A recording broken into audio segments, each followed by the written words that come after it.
Good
afternoon. I think then we should get started. And we're just waiting for you, the VC. Maybe as a soft announcement, we have invited our team technicians to come and to address the issue of the aircon. So they are on their way. Sorry for that. We have been trying to locate them without success, but at least eventually we managed to get hold of them. So bear with us. We take that as serious as that so that we are able to be comfortable. Welcome to the Annual BPI Lecture 2025. Tatelosha. I thought when we'll get this people rejuvenated in the new year, in the month of February, the month of love. Therefore, one will assume that we'll extend that love through our body language also, non-verbal communication. The theme or the topic of the lecture, I hope that my pronunciation will be proper today. Whether a democratic dividend or democratic disaster, what is to be done?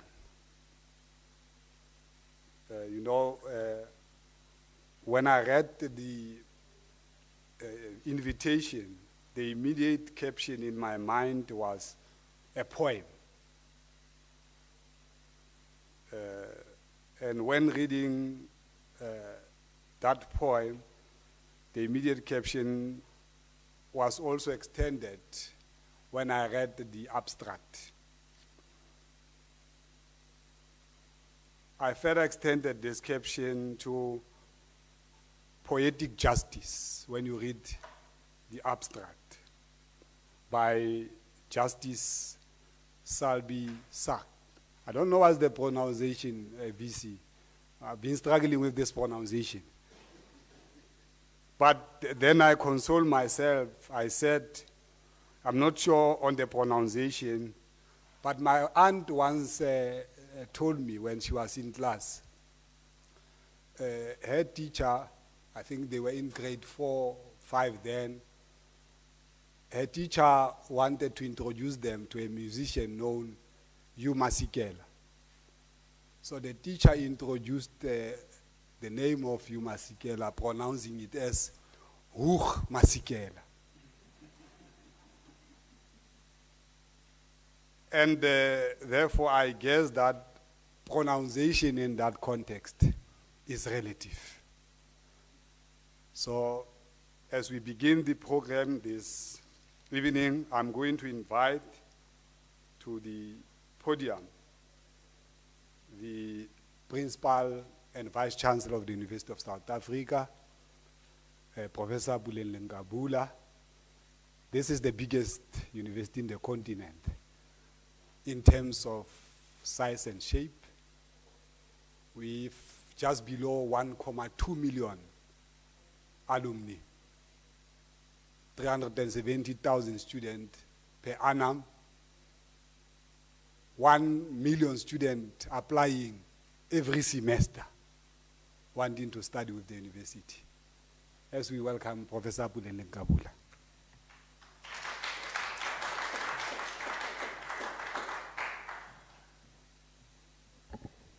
Thank you very much, Professor Sinokwani. Oftentimes we forget to introduce the program directors. Professor Sinokwani is an associate professor of ethics, an expert on systematics, but also is the current executive director of the university marketing and communication. So let me thank him before he starts his responsibility. He has already invited us to literary studies, to politics, to imagining the theme that you're bringing to the fore on democracy. But I also heard him impel on us an idea. I thought you'd have affirmed it. He says, love is the foundation of philosophy and imagining the future.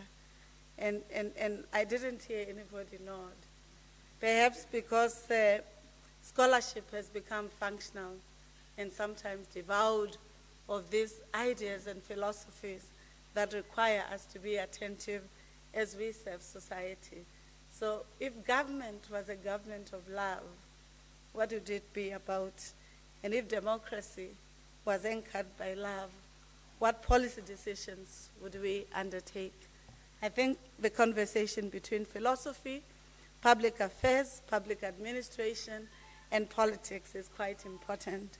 We forget philosophy in discourse analysis when we think about government, governance, and as well democracy. So colleagues, let me recognize yourself, Professor Sinokwani, the program director. Sorry, colleagues, I need an inventor of multifocal lenses. I apologize.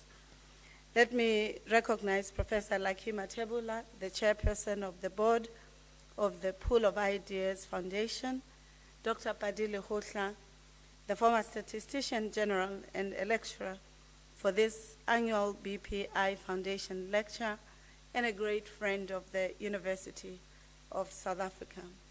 Let me acknowledge the moderator, Mr. Mike Siluma, the deputy editor of Sunday Times.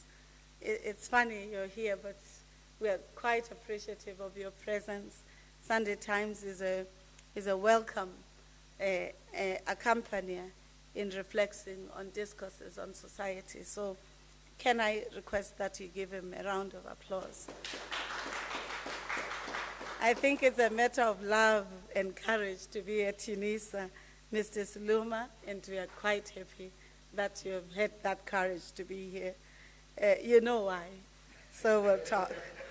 Then let me acknowledge Professor T. Ilof, Dr. Ntabiseng Muliko, Mr. Daryl Sonapul, Dr. Kefilo Masiteng, the former deputy statistician. We only know you in multilateral systems, and we often forget that you crunch the numbers. So thank you very much, Dr. Masiteng, for being here. Dr. Miranda Muloto of the BPI Foundation. Senior officials and executives from government, business, and university sector, members of the diplomatic corps, fellow Unisans, academics, students, staff of the university. I also recognize colleagues from Tshwane University of Technology, Northwest University, and other universities. I know that they are present, hence I'm naming those universities. Good afternoon. I am truly honored and privileged to be here to welcome you to the University of South Africa as Unisa, to the University of South Africa. As Unisa, we welcome the BPI Foundation, its leadership and associates, and hope that the lecture will nourish and stimulate more ideas and debates about the past, the present, and the future of South Africa and the African continent as a whole. We do so understanding that the reflections on knowledge, on analyzing the past, the present, and the imagination of the future is not something that is done in a linear process, but as we would have stated, is a multidisciplinary engagement that anchors not only the numbers, but the quality of the policy systems, the ideologies or ideas that anchor them, as well as the practicalization, if we would dare say, the praxis of leadership in enhancing democracy.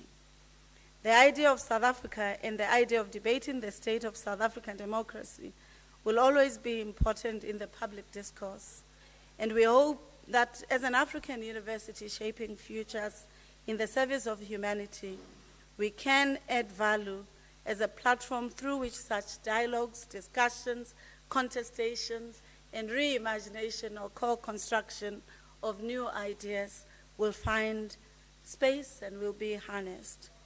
Writing about the mid-19th century France in 1852, in the 18th Brumaire of Louis Bonaparte, the period of the transition between the Second French Empire and the Second French Republic, Karl Marx had the following to say about the appearance of facts and personalities in history.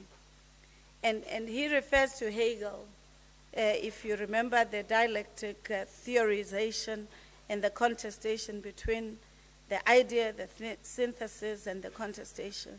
He says, Hegel remarks somewhere that all great world historic facts and personages appear, so to speak, twice. He forgot to add the first time as tragedy, the second time as farce. So it's very important that since through the lens of political actors and observers of history, society has come to appreciate this profound observation by Marx to mean generally the history repeats itself. I'm not sure, Dr. Lehutla, you're the one who will be giving us a lecture.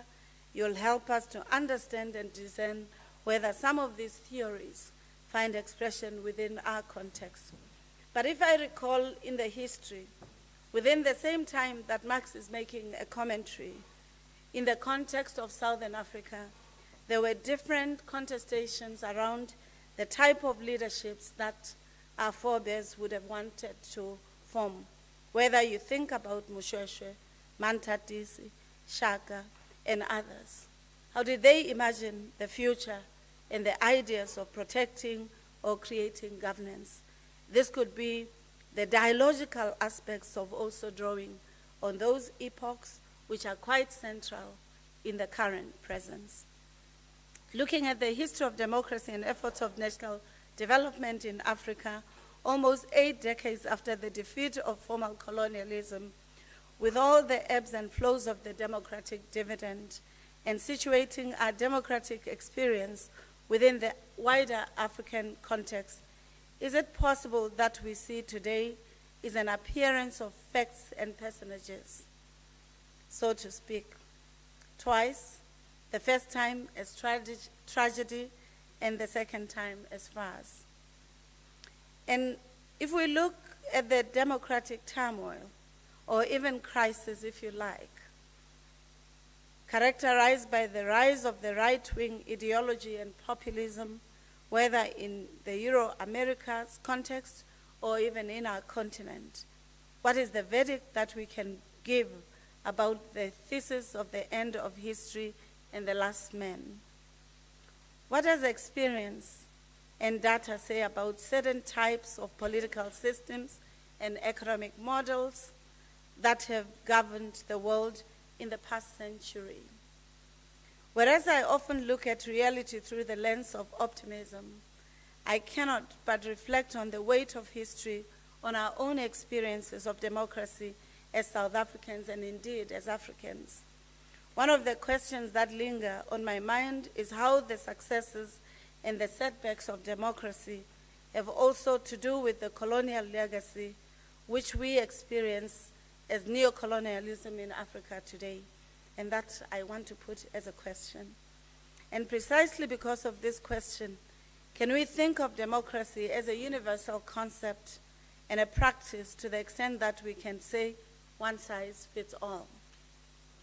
Delivering the 2023 Founders Lecture under the theme Pan-Africanism, Revisiting and Reimagining, a renowned international peace and justice scholar, Professor Horace G. Campbell, enjoined us to think about two critical tasks of Africans.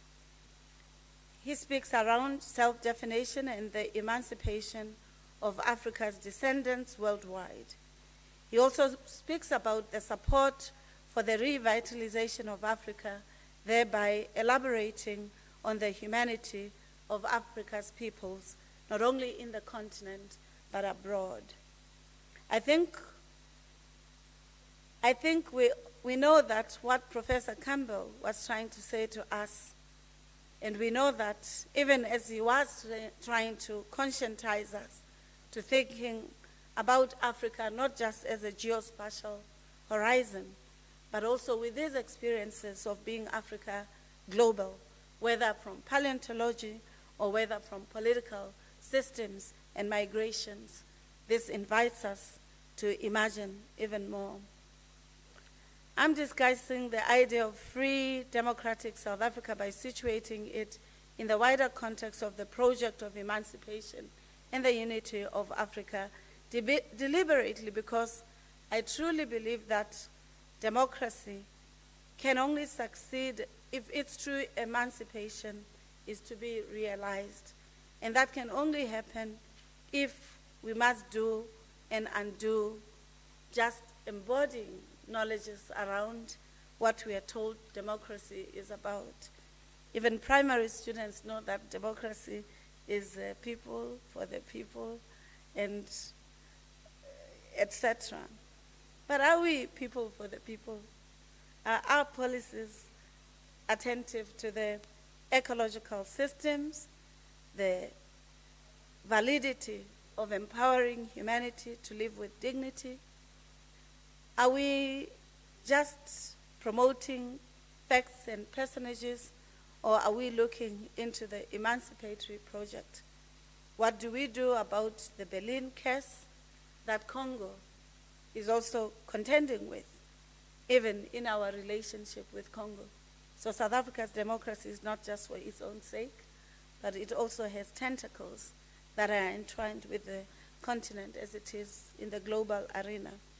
So colleagues, as I welcome you to the University of South Africa, I thought before the key lecture is shared, for us to journey together, to think about the models, the ideas, the scholarship, and the centers of excellence that we need to recreate so that our democracy, sometimes without the economic dividend, is important to strengthen the economic transformation, the empowerment of youth and young adults, whom majority are wallowing in the streets without the requisite tools, policies, and opportunities for strengthening their participation. I also, as I welcome you to this University of Leaders, the university that has nurtured the three democratic leaders of this country and their contribution to the democratic project, equally that has been attentive to the economic transformation of our country and continent by ensuring that we nurture and develop the first Governor General, the one whose image or the one who signs our currency and therefore is always looking and out to protect our currency. It's quite important for us as the university to appreciate the role that science, the agenda for transformation, the discourse with the public sector, private sector, civil society, and multilateral systems become a horizon and a conversion point for our reflexivity So welcome to Unisa, the home of leaders, the university committed to nurturing and shaping the future. Thank you.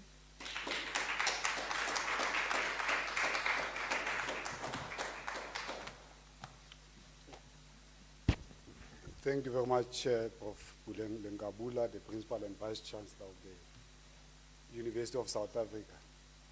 I always brag that,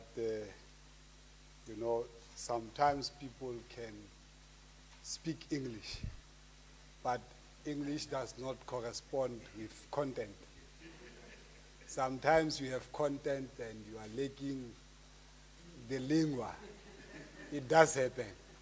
But in Unisa, we are gifted with a principal and vice chancellor who has all of the two.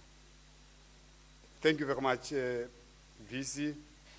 And we once more want to thank you for having allowed that the Annual BPI Lecture 2025 is hosted within the premises of Unisa.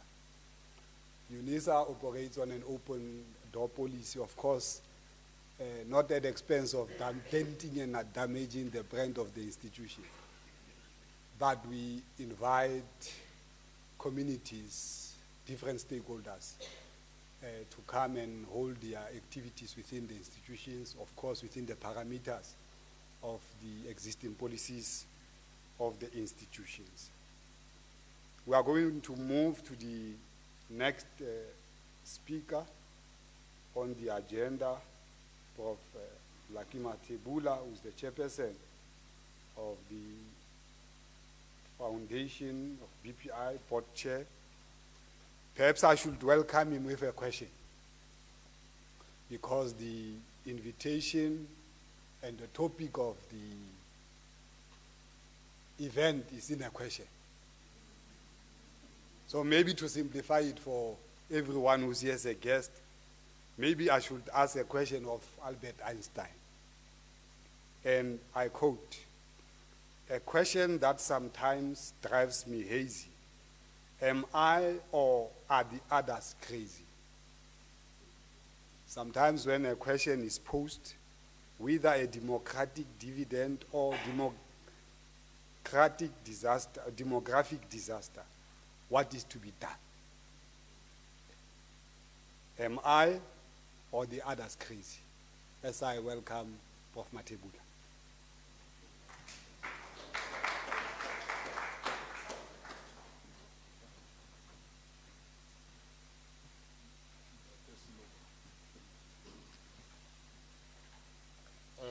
Thank you, Program Director Moruti Snokwane. I did not know that Baruti would study question. I know pastors to be giving answers. I'll try to answer your question at the end of welcoming everybody. Let me write on all the protocols that the VC has so ably done for us, but let me acknowledge Nkosana Thobela, the founder, executive director of the BPI. He is here, Nkosana Thobela. Thank you. And it is very rare that you come to a conference and when you look into the audience, you see an old friend of your mom, and you don't say anything. Dumela Mamkoto. This was a friend of my mom.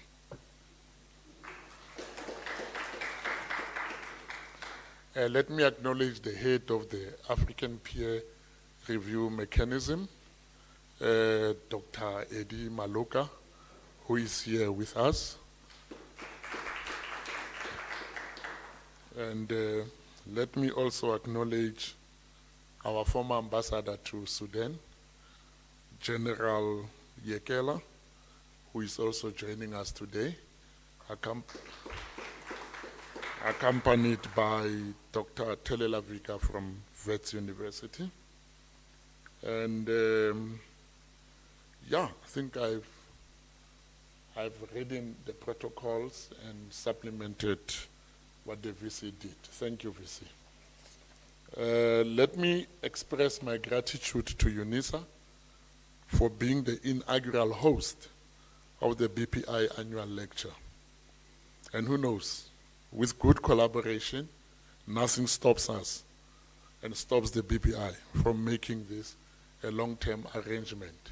This is a very historic event that we started this lecture at Unisa.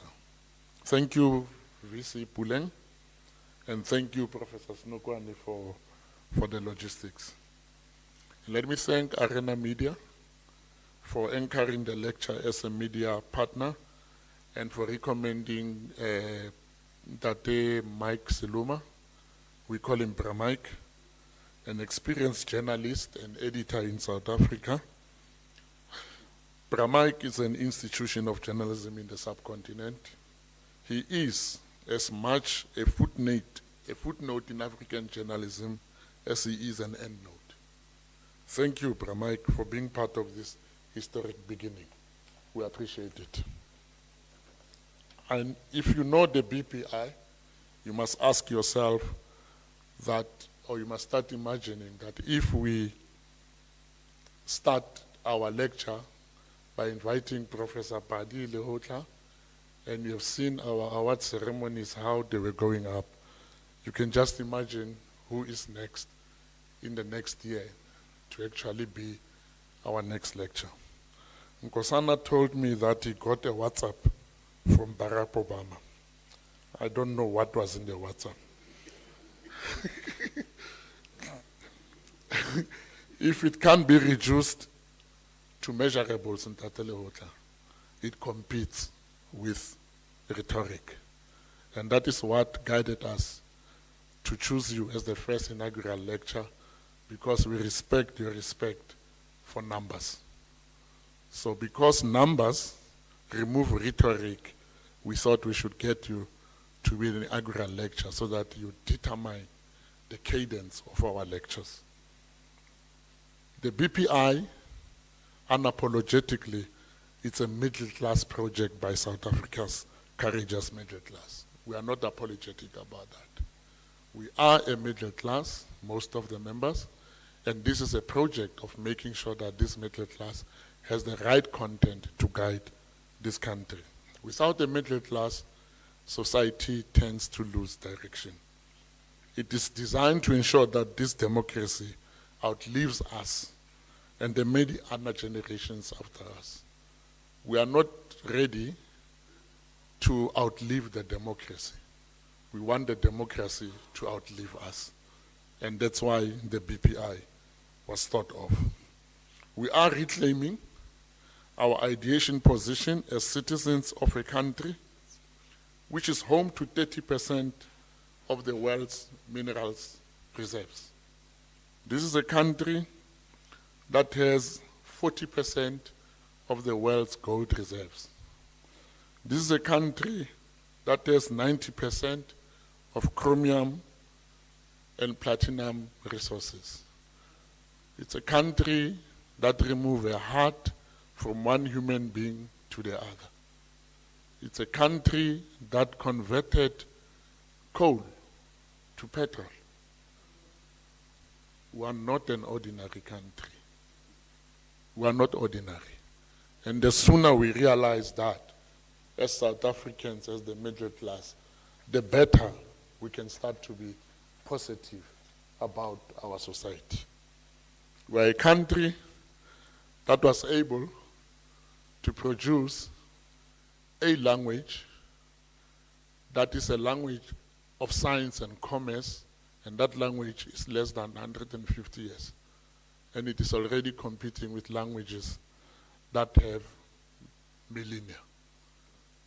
Nothing stops us to take isiZulu, Sepedi, Setswana, Xitsonga, Tshivenda, and all other languages to that level if we are serious about it. This is the country that we belong to.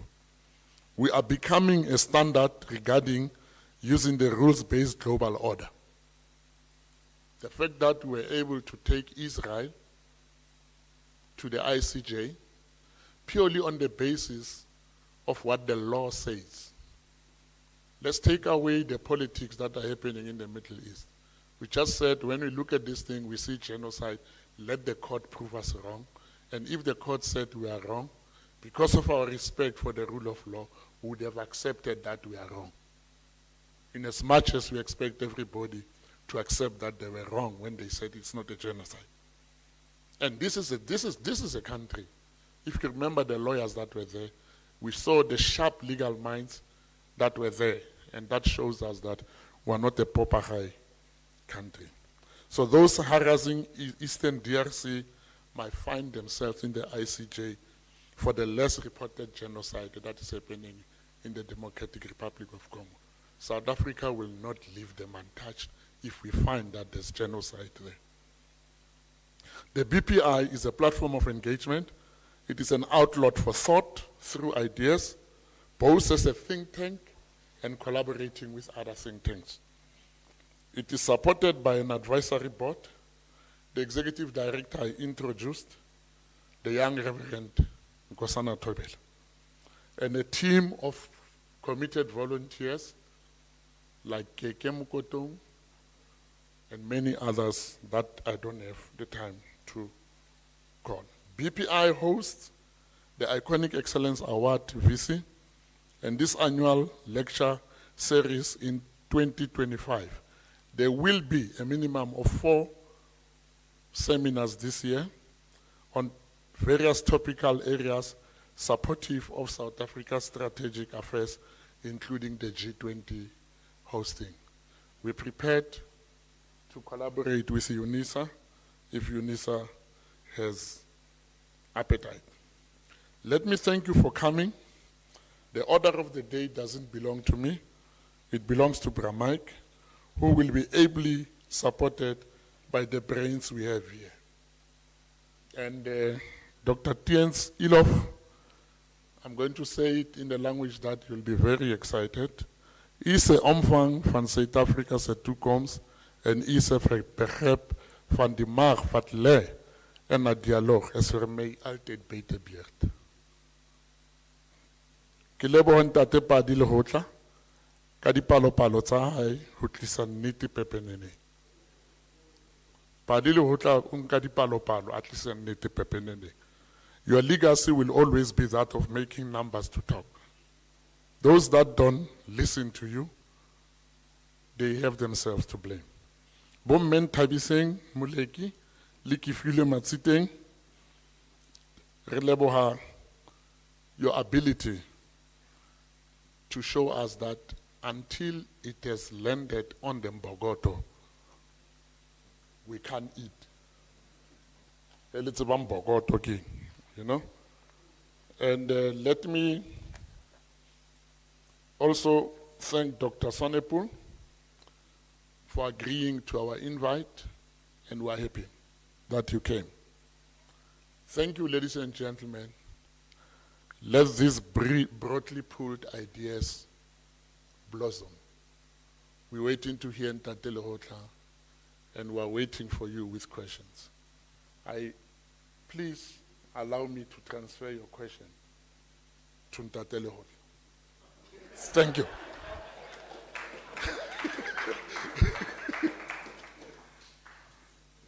Thank you very much, Prof. Matebula. I couldn't comment on the speech of the Principal and Vice Chancellor because of the English that she was using. But at least for you, I can try to say something, accompany your message.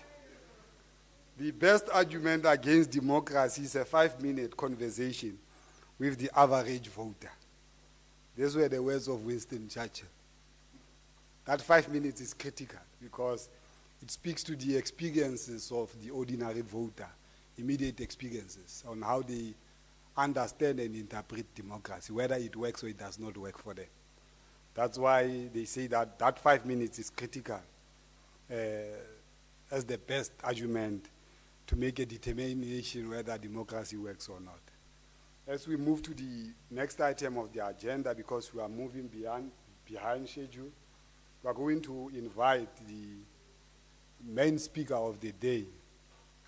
And I don't think it needs any introduction, except to say that Dadele Hohla is a former statistician general, the Republic of South Africa.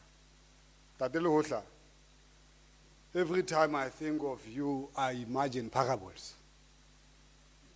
And Nietzsche says this about parables. On every parable, you write to the truth.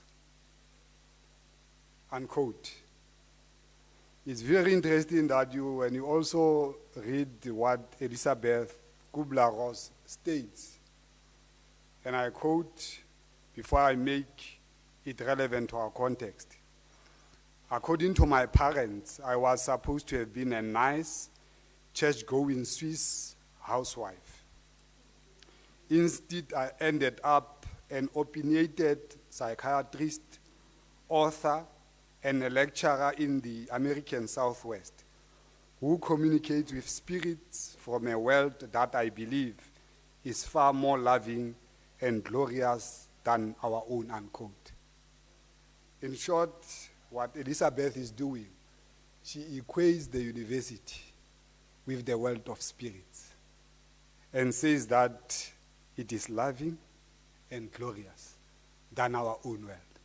I hope that by answering the question, whether a democratic dividend or a demographic disaster, what is to be done, we shall appreciate the other world of spirits. Thank you very much.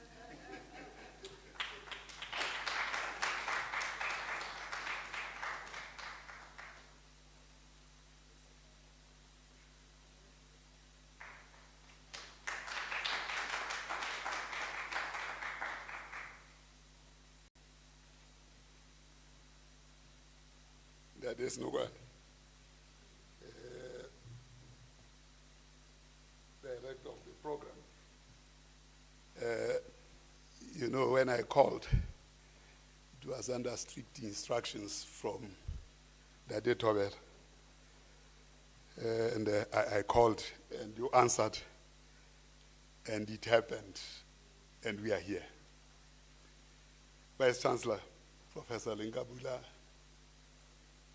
Dade Matebola, Chair of BPI, my co-presenters, Nentabise Muleko and Megifilo Masiting, and the other two co-presenters, and the moderator,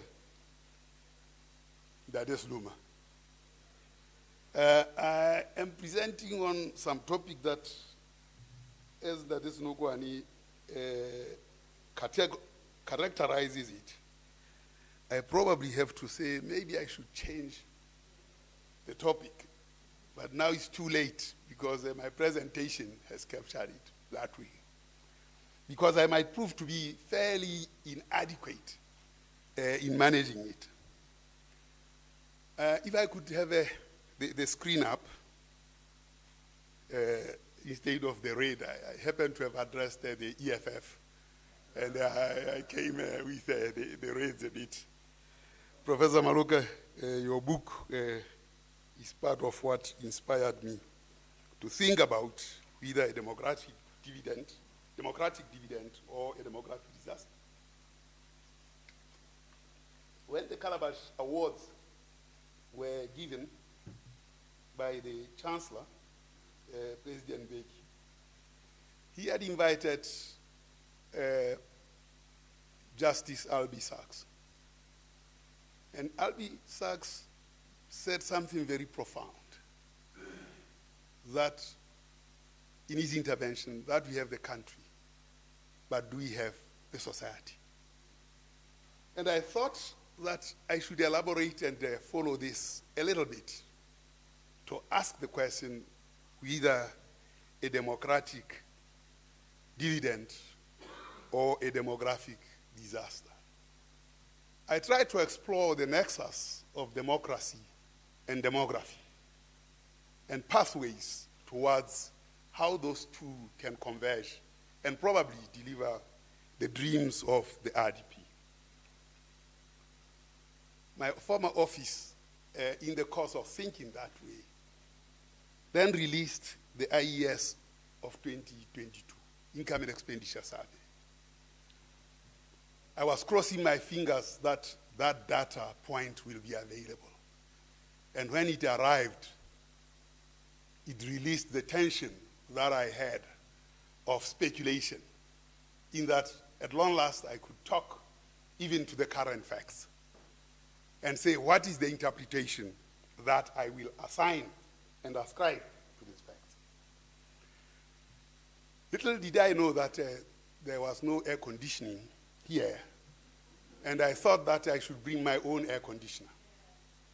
And part of my presentation is this air conditioner, because in it, we are asking the question, what can drive the needle in South Africa and make it better?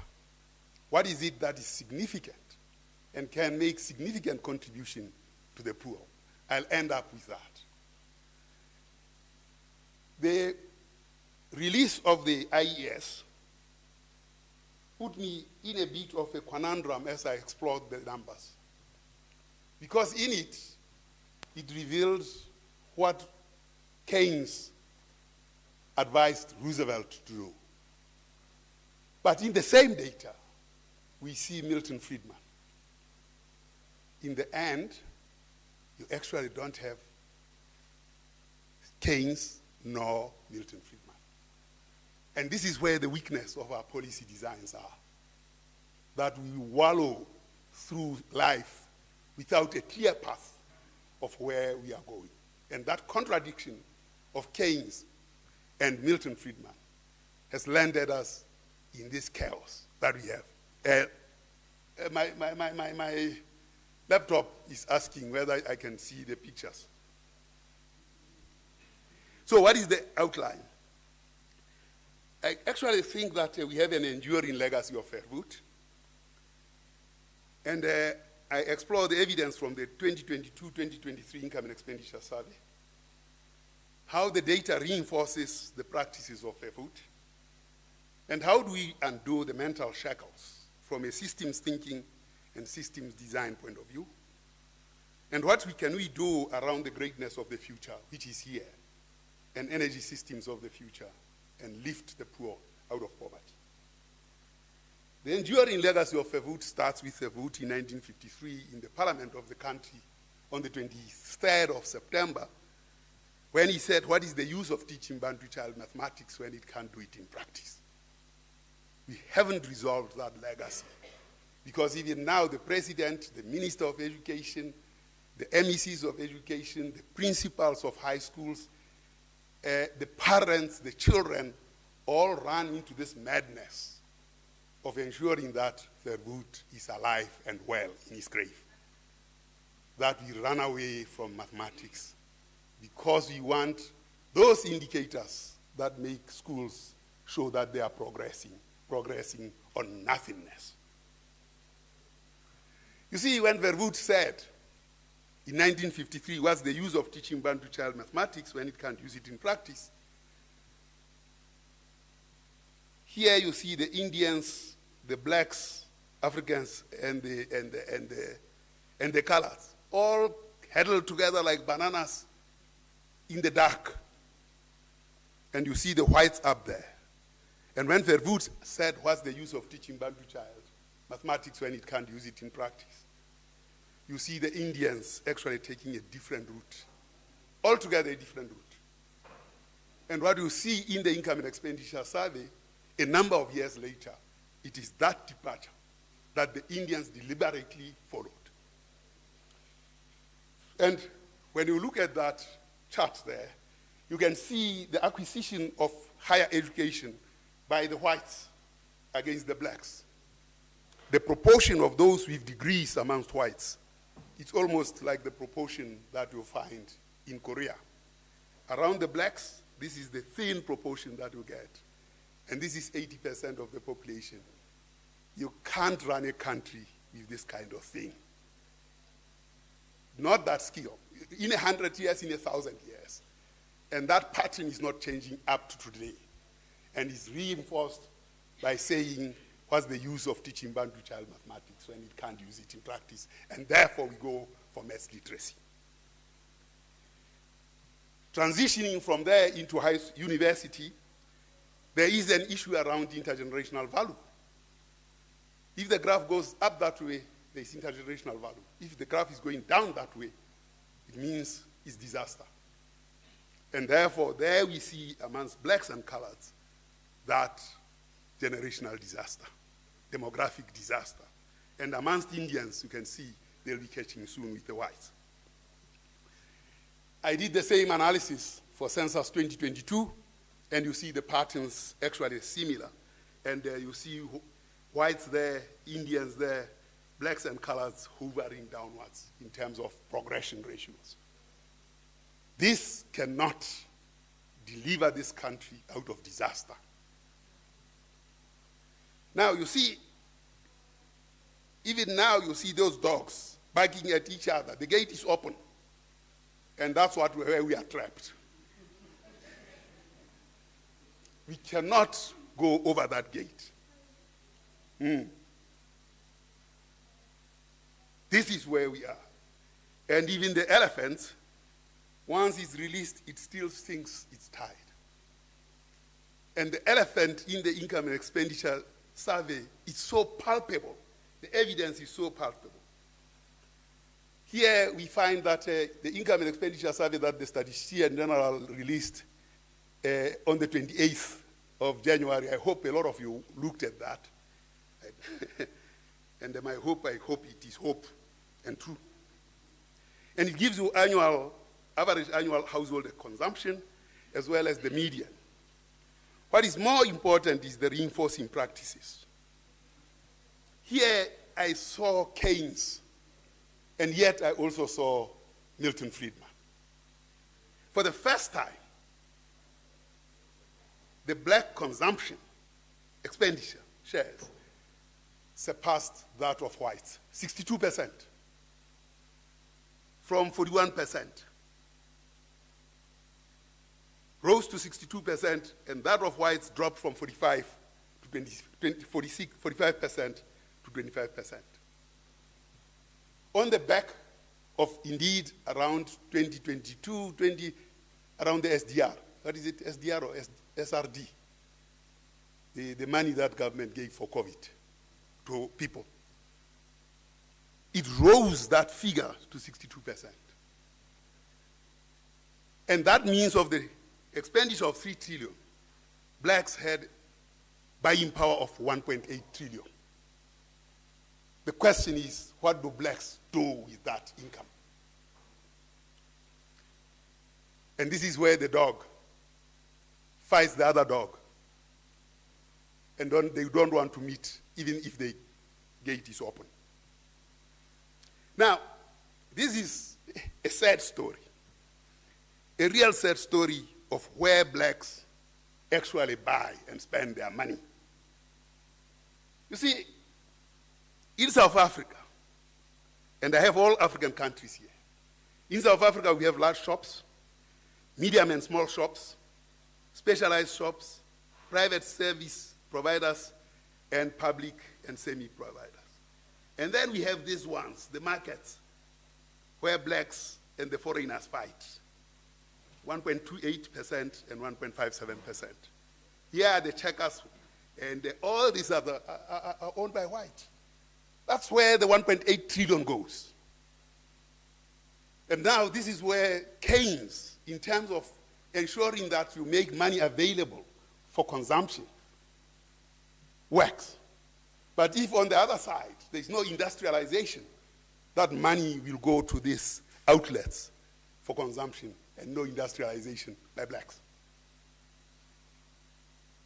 The question, therefore, whether a demographic dividend or a democratic dividend or a demographic disaster arises as a consequence of these consumption patterns. That a Keynesian accident, because it's not by design. If it was by design, government would have done this thing differently. Neither did they know about Milton Friedman, nor did they know about Keynes. Because if they understood Keynesian economics, they would have gone deep into industrialization as they make that money available and make blacks suddenly surpass consumption by whites. And then turn the tables in order to make the blacks begin to enjoy the benefits of democracy. This is just a table that shows the same figures. And here, of course, the middle class is suffering. And it has suffered all the time. And that's what the numbers show. In 2011, you can see that those with secondary and tertiary, those in 2015 and even today, in 2006 to 2023, the middle class is actually having a declining expenditure. And that is substantial. Some decreases are at 19%, and therefore there's absolutely no generational value. Now, the shares of income. You see, the top 10% that enjoys 50% of the income consists of 73% of whites, 40% of Indians, 20% of coloreds, and only 13% of blacks. That's where the 10%, the 50% is concentrated. The accommodated blacks, who constitute 13%, are there. They are accommodated. That includes us, the BPI. The bottom 40% only has 4%. And that is not changing. You can see from 2006 to 2023, that is not shifting. Now, you see, this is the money that government provides, pensions and so on. This part of the money that government provides, here, this 51% and 29% goes straight to these outlets and never go via industrialization. So you cannot see development. That money is not active developmental finance because our plans are based on Milton Friedman and not following through with Keynesian economics.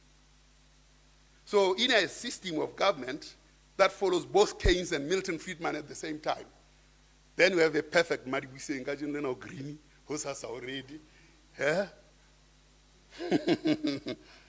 Now, here is an interesting pattern for women.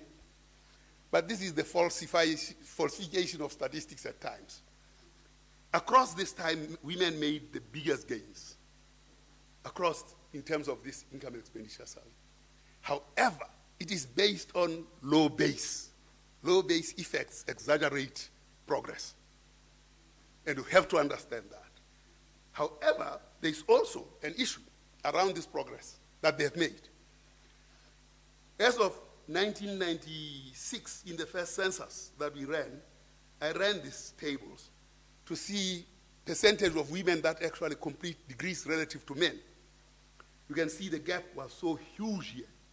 That gap begins to close here by 2001, closes by 2011, and in the census of 2022, women overtake men. And that, as a consequence, you see this income that they get. Increasing incomes even across this time, although they started from a low base. So, what is it that the income and expenditure survey tells us? It tells us that real income per capita have been declining, especially in 2011 to 2015 and 2015 to 2023, significantly on the middle class. And that middle class is shrinking and dying. In fact, when you look at these expenditure patterns here, you can see how severe it has been in 2011 to 2015 and 2015 to 2023. So when you think about the government of national unity, and you think about the ANC with its rhetoric on Keynesian economics, and DA with its capitalist Milton economics, you have a combination of Keynes and Milton. In Lesotho, we used to have the DNP, which was doing this, showing peace, and then we had the BCP that had the Nobkiri. When they started marrying in the way that the ANC is marrying with the DA and the Government of National Unity. He said, "Manational aids are clock. Now you can see the toy in blue. The hodgepodge of policies that are inconsistent is a worrying problem because it delivers these kinds of things. So you can see here, upper quintile, that's what the blacks have, the accommodated blacks, against their counterparts here, 73% of whites. The Indians in 1953 moved, and that's why they're at 40.6. The question is, what are the blacks doing to move from that 13% to a more decent quintile in terms of incomes, in order that the democracy generates a dividend? At the moment, it doesn't, and the current policies are far from doing so. So, what you see here is average expenditure, average for blacks, and that is down here, and that's whites. This 67%, 67,000 goes into 350,000 by a big factor of 5. The levels of inequality are just alarming. And you see, now, here we see a decline in that income. You see 92,000 is what it was in 2015.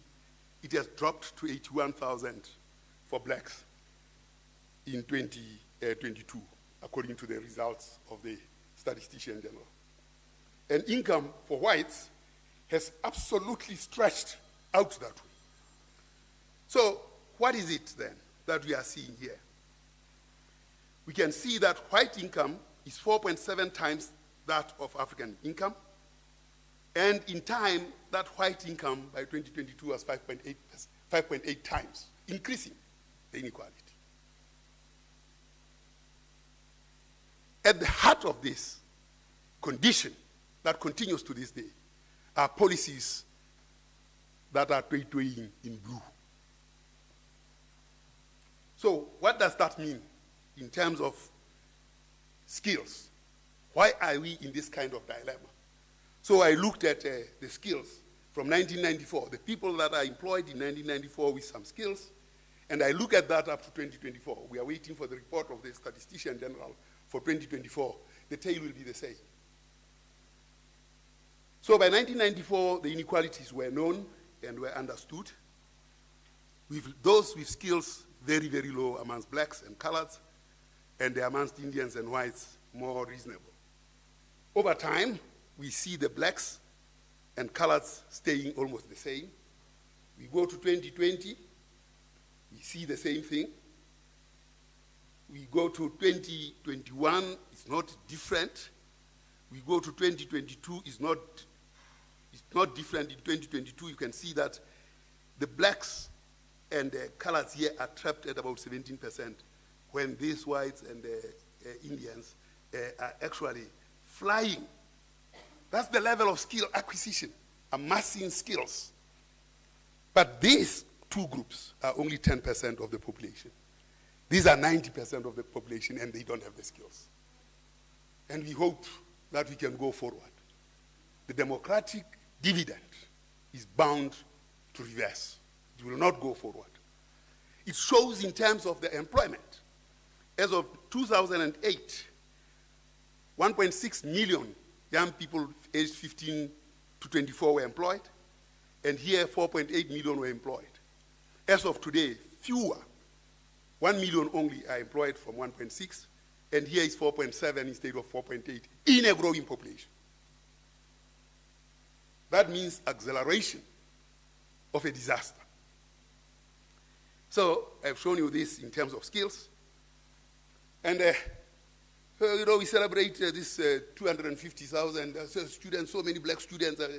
The reality is not these absolute numbers. The reality of black performance relative to white performance. And Nick Spoll, I told him off. I said, Nick, you cannot present absolute numbers without denominators because they are false. the real performance of blacks is this one here, relative to that of whites up there. It is not this one. These absolute numbers are just good for politicians and nothing else. Now here is the reality. The reality of progression into higher education.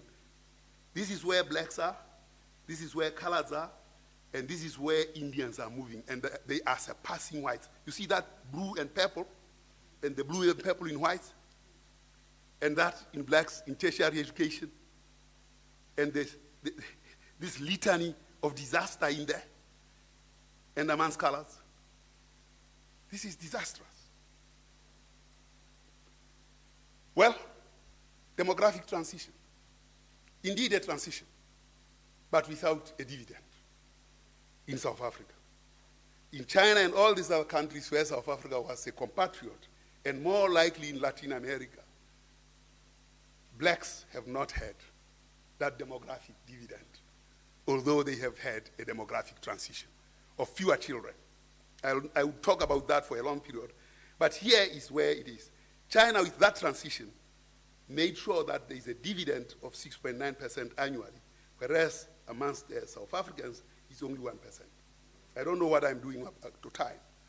But here is the reality. Income per capita is how you try to raise society.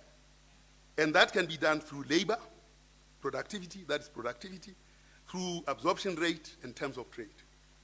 On all these three paths, we end up with a demographic dividend. But in South Africa, it cannot be, because those paths are not working. They are a combination of Keynes, a hodgepodge of Keynes and Milton Friedman policies, all in the same pot, and hoping that they'll deliver something to the nation. They will not. The inequality amongst blacks is the highest compared to that of whites. When blacks are that unequal, there cannot be peace when 80% of the population is so unequal. There cannot be peace in the country. And during the mental shackles, Mwana Mhlomi, Vice Chancellor, says that he was at Godile. Mwana Mhlomi was the sage of Godile. He ran a leadership school in 1830, 1840. He trained Moshweshwe, he trained Skukun.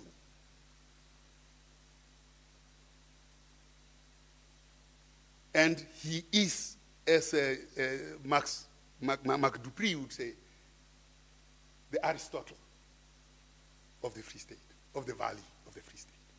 That's Moshweshwe. He says a responsible leader pursues peaceful and productive alliances, accommodates stakeholders, and uses new instruments of power to create intergenerational value. Do our politicians in South Africa today ascribe to this? If they did, what does the evidence say? He actually looked at a number of things that define transformational leadership. Peace, productivity, that creates intergenerational value, and integrated reporting. You go to government and ask, where is your system of planning? I remember sitting, you used to put these files on top of each other. There's no system of planning in government. Absolutely none. I know that because I was there. I've seen it, I've critiqued it, it still is not there.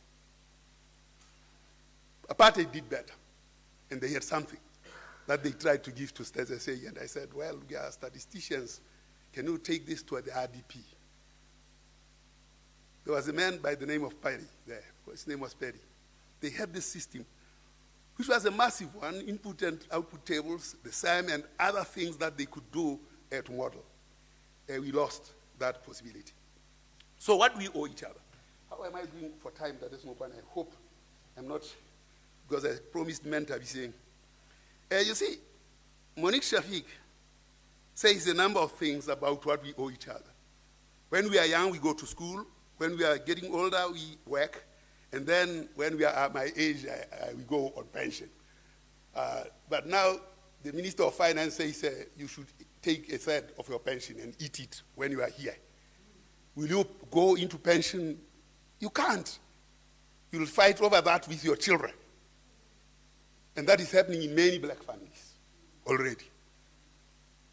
So what are these policies and what are they meant for? You see, systems design and systems thinking is very important at looking at what achievement means, what is the freedom to achieve, and what are the means to achieve. Following Amatia saying, I don't know whether we actually ask those questions in government and design policies that do that. Mentabisen will talk about a lot about the pathways. Suffice to mention that at ADRS, we modeled and said it is possible to grow at 5%. And growing at 5% means a lot of policies have to change. And each of the policies is tabulated there and the contribution is given. And yet the government ignored all that. Particularly these macro reforms, which talk to Treasury and the Reserve Bank. This is where we see money being given out to help people in distress, but no industrialization happening. And that money then goes, that 1.8 trillion goes for consumptive capital without getting the benefits of industrialization. So this is the kind of country that we are in that really fails to think. So this is what happens. 62% of 3 trillion going straight to macro, going straight to all these other things. And then on top of that, you add a third of the pension so that you can go and eat magwinya and acha. So, what is this greatness of the future? I didn't cause the system of cooling not to work. I didn't know that it would not work. I didn't even know where you were going to sit, Vice Chancellor. But you will soon immerse yourself in some interesting cooling as this air comes straight into your face. This cooling system is a product that has been constructed by Mujalefa Murphy, a South African nuclear physicist who used to be at that place where we made bombs. He worked there. More recently, he came back and we met. Over the past 2 years, he's been working on this. This is Phuket.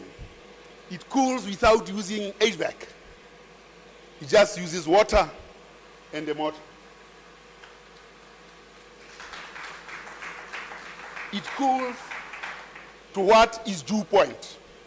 And dew point is that temperature where air condenses into moisture. And you don't need HVAC, you don't need a condenser, you don't need a refrigerant, you don't need a compressor, you don't need all those things. You just use these air. And I'm sure, Vice Chancellor, you are feeling the cool air where you are sitting.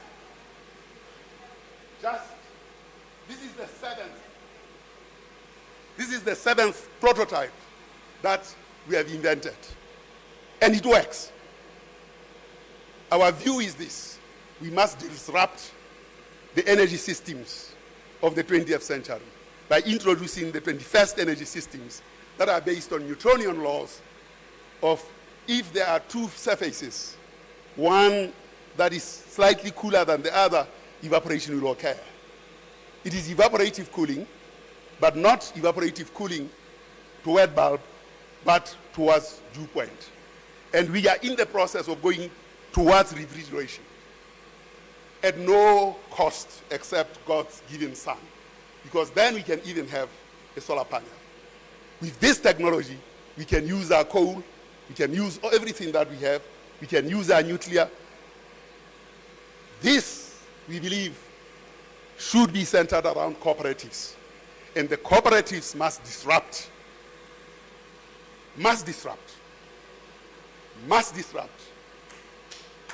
the expenditure patterns that we have witnessed over the last 30 years. It's about 17 people that have come together. We have put our money in that.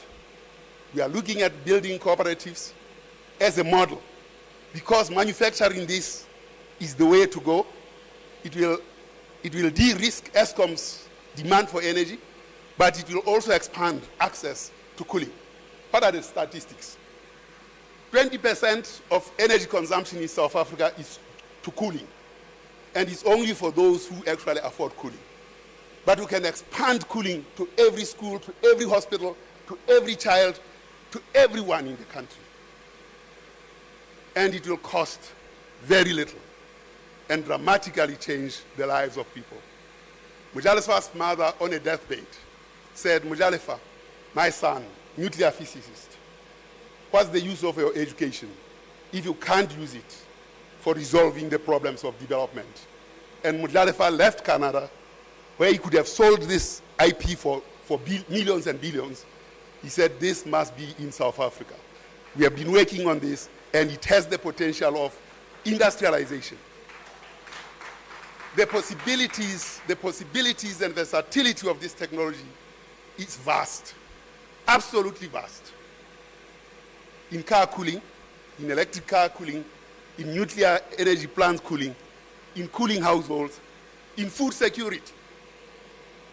An Afrikaner who we work with said, don't think about these data centers, think about food security. We see $61 billion rands being thrown away of food because of lack of cooling. And this is the solution. Thank you very much.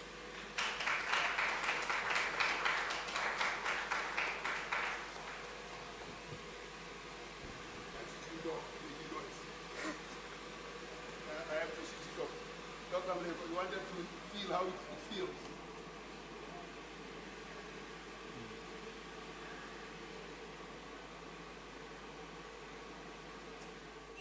So VC, Dadelo says to me, I say, it's making noise, and he says to me, but yours is not working. Yeah. Yeah, no, there has been a report that they are, there was something threat, and they were working on it. I wanted to understand in simple terms what Ndadelo was doing today. Because I sometimes don't mix statistics with politics, economics, social sciences. But then I came across a quotation by Carl Pearson, and it says that statistics is the grammar of science. So if anyone wants to understand what was happening during your presentation, they must understand that you're using the grammar of science to unlock, unpack, engage on issues that affect us as a society, politically, economically, and otherwise. And we appreciate your insights every time, that when you speak, there is sense. Of course, we might differ there and there with you, but what matters most is that you always bring fresh insights into discourse in trying to unpack and us to understand what is happening with our society, and in answering the question that was posed by BPI's own program, whether a democratic dividend or a demographic disaster, what is to be done. Dadengo Sana Tobela, the ED of BPI, I think I've not acknowledged you. And I think that Matebula of Matebula has been acknowledged multiple times, but I think it will be fitting that we acknowledge you officially so that people should not think that the program is on autopilot. There are leaders of BPI in our midst, and without wasting of time, I'm going to request the moderator of the next session for panel discussions or engagements, as I also acknowledged Prof. Eddie Maloka, the former CEO of APRM, African Peer Review Mechanism. I always tell him that he has the keys to Africa, to heads of states. And every time I see him, I also see wisdom. That VC, I always, when I meet him, I always tell him that we are going to meet with you and discuss our strategy moving into Africa. And for those who have been asking me about partnerships, there is a woman who's responsible for that by the name of Dr. Mahabani sitting there. She's the one who signs all the MOUs. If they make sense to her, they come to my office. If they don't make sense to her, they don't come to my office. So the program of BPI to go through her scrutiny, and she approved the program so that we are able to host this very interesting discussion today, conversation. As I call forward the deputy editor from Sunday Times to come and continue with the panel session, Ntate Mike Siluma. Thank you.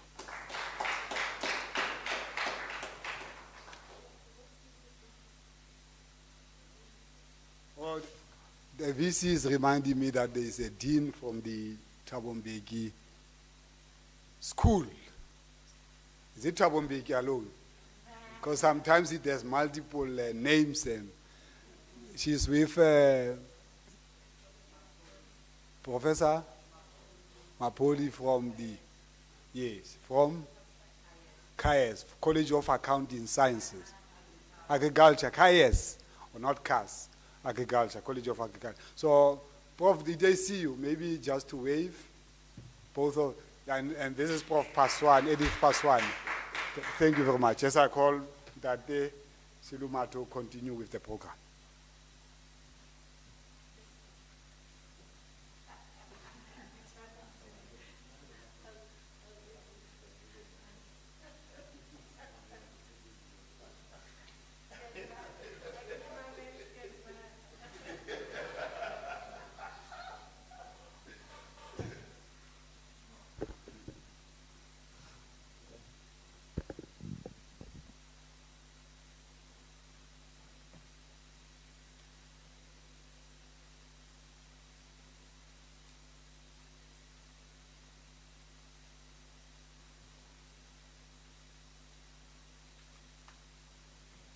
Ke a leboha Ntate Senokwane, for inviting me to, or rather for lumbering on my shoulders this task of trying to disentangle and hopefully give longer legs to presentation as Professor Lehohla. I have known Professor Lehohla for quite some time. I think when I first met him, I was editor of the Sowetan, way back. And he was the States General of South Africa. And in those days, he still wore his yellow suits, that atrocious yellow outfit, which I think a lot of people noticed. And it was much later that we all got to understand the madness behind the yellow suit. For the first time in South Africa, we had someone in that office who was actively promoting the importance of making evidence and fact-based decision-making. And he has stayed the course, even now. I thought that when he left office, he would go off and ride horses and retire. But it is a course that he has stayed. And I think, Professor Lehohla, it is quite admirable. And I think there are very few people who are doing what you are doing, but not just doing it in the serenity of their offices. There are many people who are doing research all over in the universities and elsewhere, but that research is almost as if it is made to go and sit in file 13. And most of us never get to hear about it. And I think that it's quite admirable that you're doing the academic and the research work, and you're actually championing it in public. I mean, you probably are the researcher who features the most in the media, on TV and everywhere else. Not because you are a superstar, but because of the substance that you bring to all the discussions about the problems that are facing our country. And by the way, just for that yellow outfit, I think you should have won many marketing awards. I think people were just not understanding you, And as we all know, Professor Lehosha, he probably is the most passionate intellectual in the country who intervenes with passion and often very aggressively. I think there are very few journalists who can stand toe-to-toe with you, Prof, when it comes to matters of research and the implications, for where the country should be going. But listening to Professor Lehosha right now, one is moved to notice that the conversation is happening at Unisa, Melinka, in an environment, in an academic environment, which leads one to the next question, which is that of the role of intellectuals and the intelligentsia in South Africa, in transforming South Africa of today. There are many different perspectives of what ought to be the role of the intelligentsia. One would be that the intellectuals are there to tell truth to power, which sounds very sexy, but it's not clear. And then do what after telling truth to power? The other one is of the school of thought that says that the intelligentsia should be, that its role is to influence and mobilize society with its ideas, presumably for the betterment of all. Which then leads one to ask, what happens when the nexus, the link between the intellectuals and the general public is severed?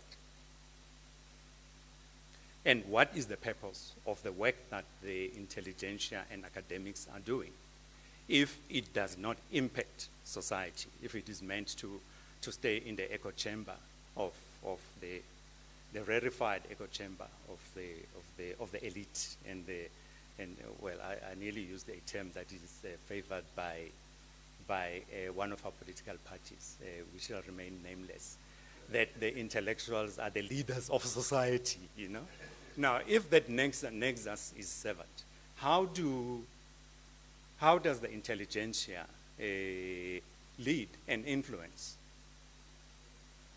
Does it lead perhaps to a situation like what we have in the United States now, where despite prior warnings by the elite, the intellectuals, that the man who was wanting to become president would be bad for democracy, that is dangerous for democracy.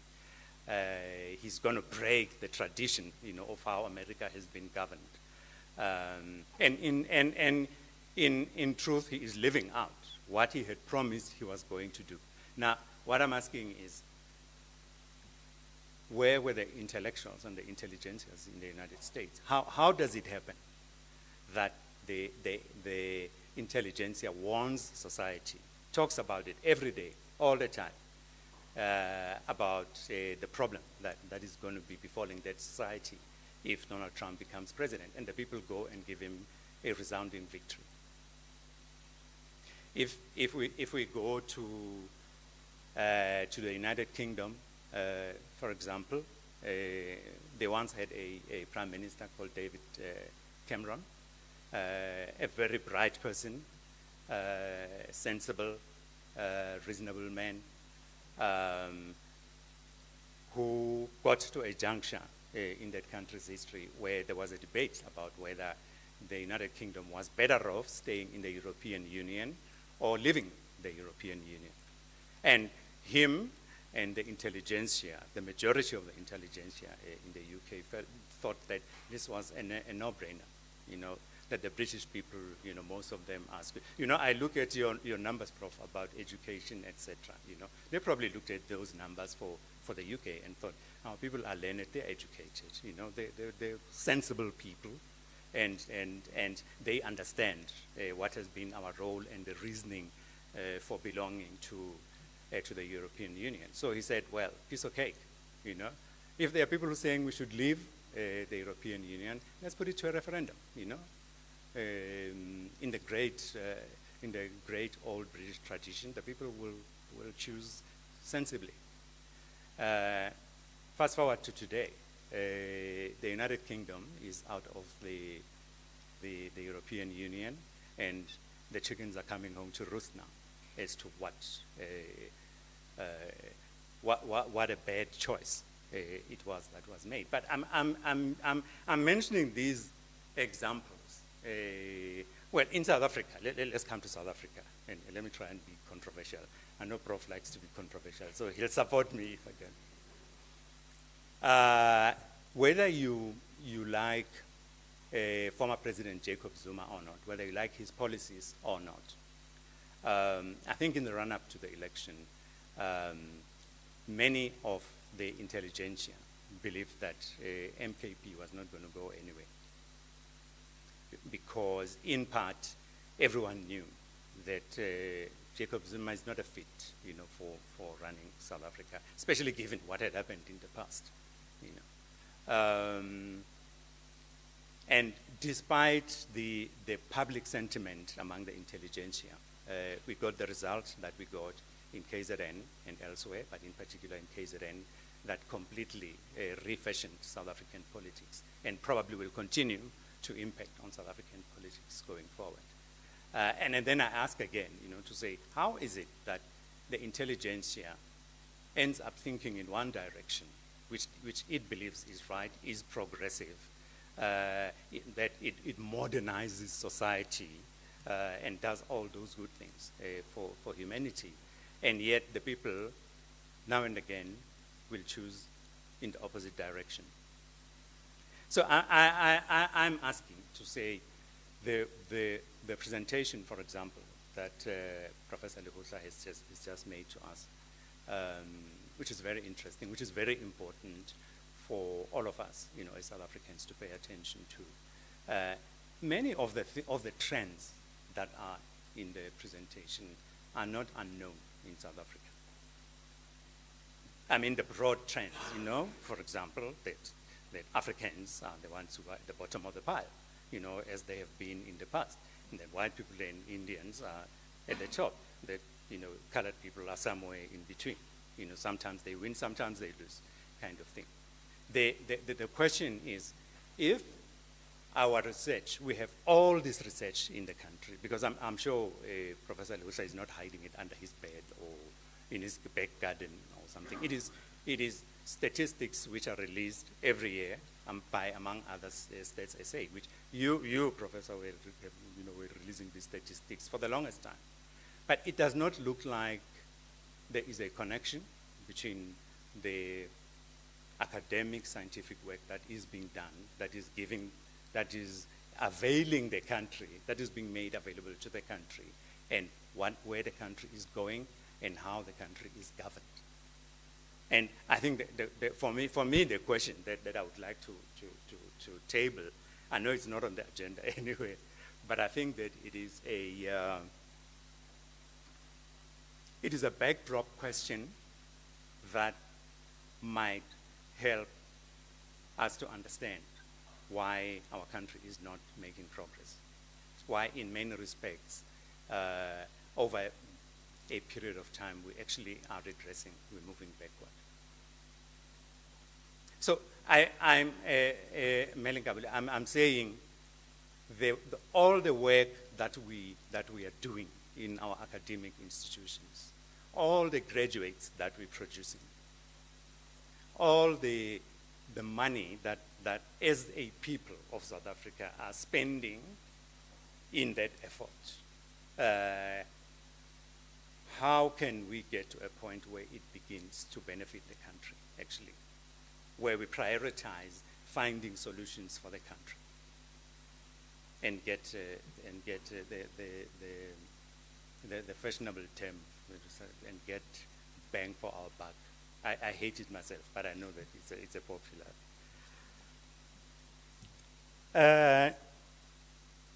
Professor Lehosa has given us much food for thought.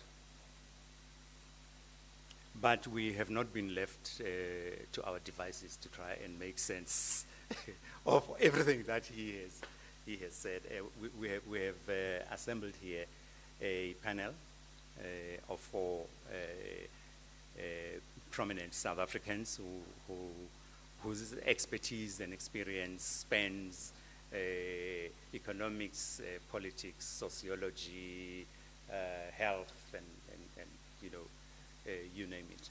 So we thought that maybe we should ask them to help us to dig deeper and to help to understand more deeply the warning that Professor Lebohla is sounding for the country. I will ask them to come to the front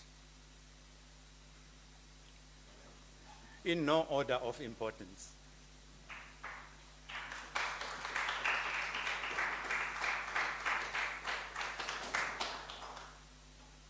It is Dr. Kefilo Masiteng, Professor Tiens Ilof, Dr. Ntabiseng Moleko, and Mr. Darrell Swanepoel, I gather, is joining us virtually, but I am not seeing him. I'm sure we will be connected to him shortly.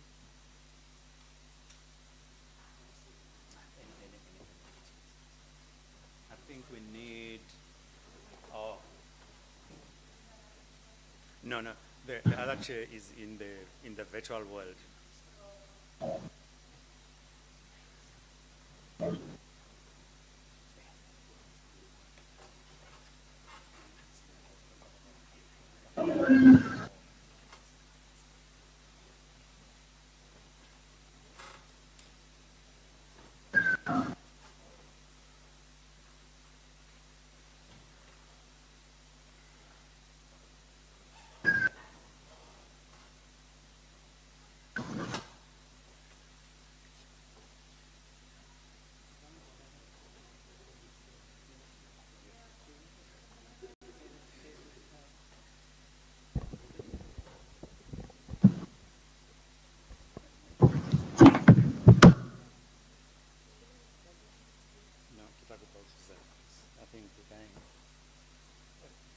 I move the pen just so that we don't have a disconnect. Or maybe you can sit then.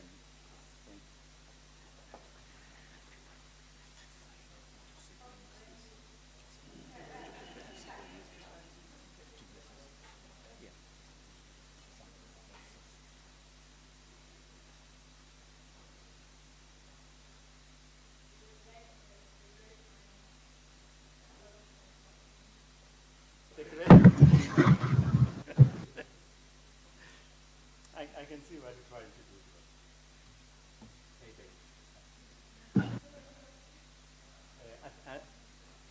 No, the guys are just trying to see if we cannot be.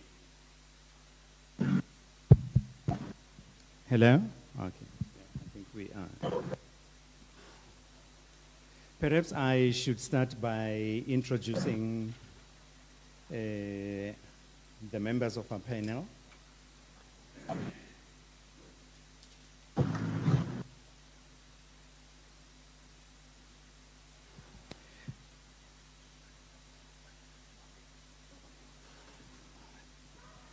I've been advised to keep it cryptic.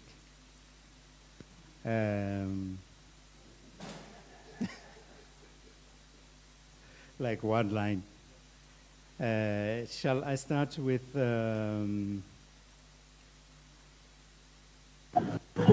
Dr. Masiteng?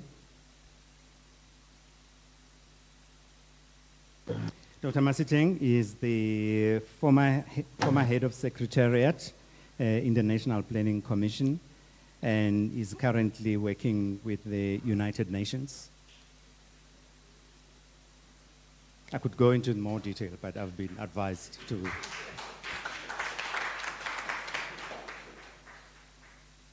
Dr. Ntabiseng Moleko, who's on my left here, is a development economist and senior lecturer at Stellenbosch, and she is the board chair of the National Empowerment Fund.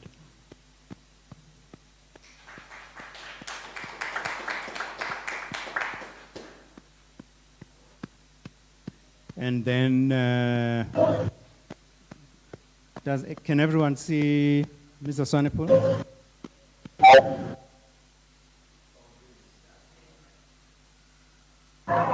Welcome again, Mr. Swanepoel. Thanks for joining us from a faraway place.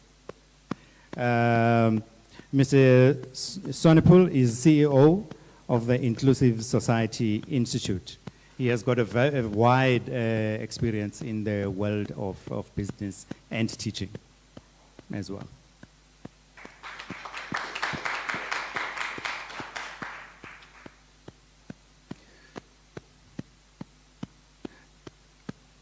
I see here it says doctor, but I've heard people call you prof. Please correct me. You know, in journalism, some of the things we publish we can never take back. So we need to be very careful. We need to. Professor Elof is an academic and a director of companies. He has been with our country's journey since, to my recollection, since 1994 in many different roles, having started out in theology, and then he went into academia, went into business, and he was very actively involved in around the CODESA process and the multi-party negotiations. I hope there are enough people in here who remember what the multi-party negotiations were and all of that.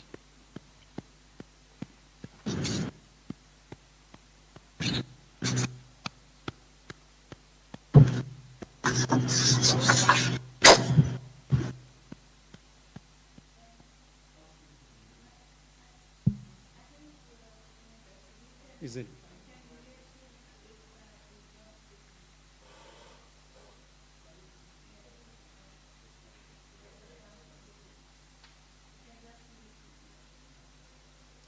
Here, my mic?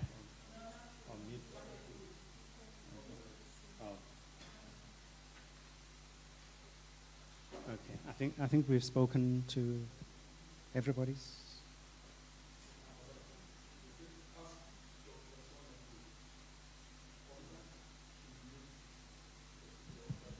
Oh.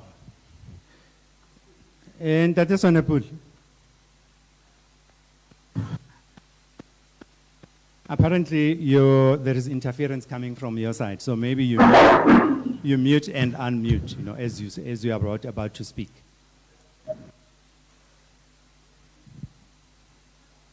Thanks. What we are proposing.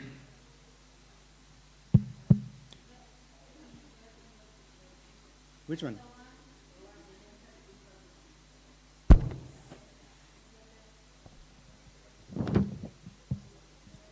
Thank you, bro.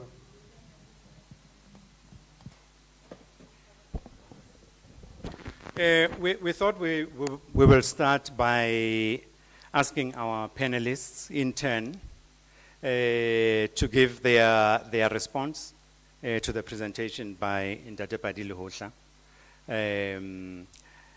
I understand that Dr. Moliko has got a time pressure. Am I right? So we probably will start with her. Perhaps 3-4 minutes to give your impressions of the presentation by Professor Lehosha. I don't know if you want to be seated there or. I think standing is better. Yes. Yeah. Thank you. I'll just say all protocol observed. Thank you so much to the chair and also to the VC and to the program director. A very good day. I want to start with the point that has been made by the MC on why the dilapidation of society, where there's a divide between academia, what I call intellectuals, and also, I'd say, the policy process. I think that we have 26 universities, we have over 4,000 professors. If you go into associate professors in the different disciplines, South Africa is inundated with research and researchers. We've got NRF-rated researchers, and we've got a plethora of people that are very clever, that are very intelligent, that can help us solve some of the problems that we have. We are trying to debunk a lot of problems, but we actually have a lot of solutions. I think one of the issues is that the process of policy making and the process of generating knowledge has been made separate. The process of coming up with ideas and ideation and the issue of having problem statements, hypotheses that you're trying to resolve, and this, what we call budget process, which we're all going to be inundated with soon, doesn't necessarily have very close linkages to these thinkers. If you go to all the economics departments, you may find that we have, of the 26 universities, every one of them has an economics department. How many of the research findings, the PhDs, and the different papers that are published are actually finding expression in the budget policy process? I can tell you now, very few. So this is the problem, is that we have to strengthen, and this is what many governments and nations have done, and I'm going to refer to a solution, because I think we can get inundated a lot of the time with the problems. We know the statistics, we know that we are in serious crises. I can show you even more stats that will put you in a very depressed state. You will leave this place. But I don't want to do that. What I want to do is give you some sign that we can get out of this, and it's a paper that I wrote with Prof. Swilling at Stellenbosch. I'm at the business school, and it's written New Wine into New Wine Skin. And what we're trying to do is to say, what are the alternative policy and reform mechanisms that we can put in place to get a different outcome? What are the measures that we put in place? Can we quantify them? We've done that through economic modeling and econometrics. I won't go into the detail. Hopefully the paper can be shared with your database. We also have said that if you don't do this, this is what will happen. We have projected that if we do what we call BUA, business as usual approach, and we don't change anything, we projected that unemployment will be at 38%. Guess what? Unemployment sits now at 41.9% as we stand. We projected that growth will be at 1.9%. Actually, let me go to the numbers.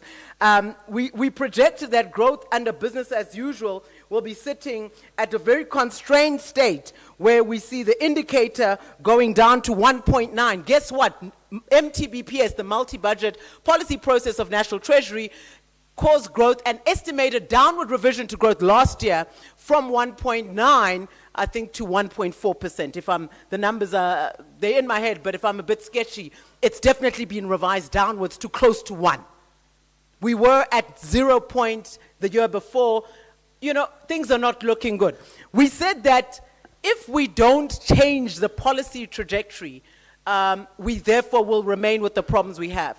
There's a lot of graphs on the GDP to debt ratio, on exports and trade services, on the investment levels, and what will happen to GDP and average growth if you do things differently. And I want to spend a little bit of time on, I'm not surprised about where South Africa is, I must be honest. I'm not surprised that growth is at 1.4 projected now. And the outer 3 years on average, maybe 2.4, 1.9, 1.7. And I can tell you every time we have budget policy statements, what happens? Growth is revised downwards. Why? Because the policy and the policy framework and the policy environment is stagnant. It is not moving. So why do we expect different outcomes? It's, for me, that is the conundrum, is that unless we change the way the macroeconomic framework, our institutions, the management of our development finance institutions, if we are going to propose a thrust towards industrialization and industrial policy, there is no way that just happens without deliberate state intervention, right? And so what I want to focus my last 2 minutes on is to say this can be done. You need a couple of fundamentals, and we outline this, and we also project what happens if you implement these fundamentals. There are 7 pillars that are non-negotiables for me if you are going to see a change. Industrialization has to be a key growth driver. Why? You've got an unemployment crisis. You've got a spatial development crisis. You've got an unequal, or the most unequal society in the world crisis. You also have a social issue where you now have gender-based violence and murder and crime and all the related social problems that we have and are experiencing, very much related to the lack of dignity of our people because they're not productive. very much related to the lack of economic activity in our people because they're excluded. There's a director of inclusion. All the economic inclusion instruments haven't yielded the kind of results which we have wanted to see because they haven't had broad-based economic access. They've had limited or trickle-down effect on very few, and mainly the elite. So it's good that you have a broadening and an approach as BPI to look at the middle class and retaining the middle class, but the issue now is that the broad masses who are in the low-income deciles are simply untouched by the economic growth and the economic, I'd say, expansion in South Africa, because we have an oligopolistic structure of an economy that the gains go to 4 or 5 firms in most economic sectors. Just a stat, on the turnover of revenue in most economic sectors, the turnover in most sectors in this country, we've spoken about the Gini inequality. You've heard it mentioned. Let me tell you about SMME inequality is worse than the Gini inequality when we talk about individual income inequality.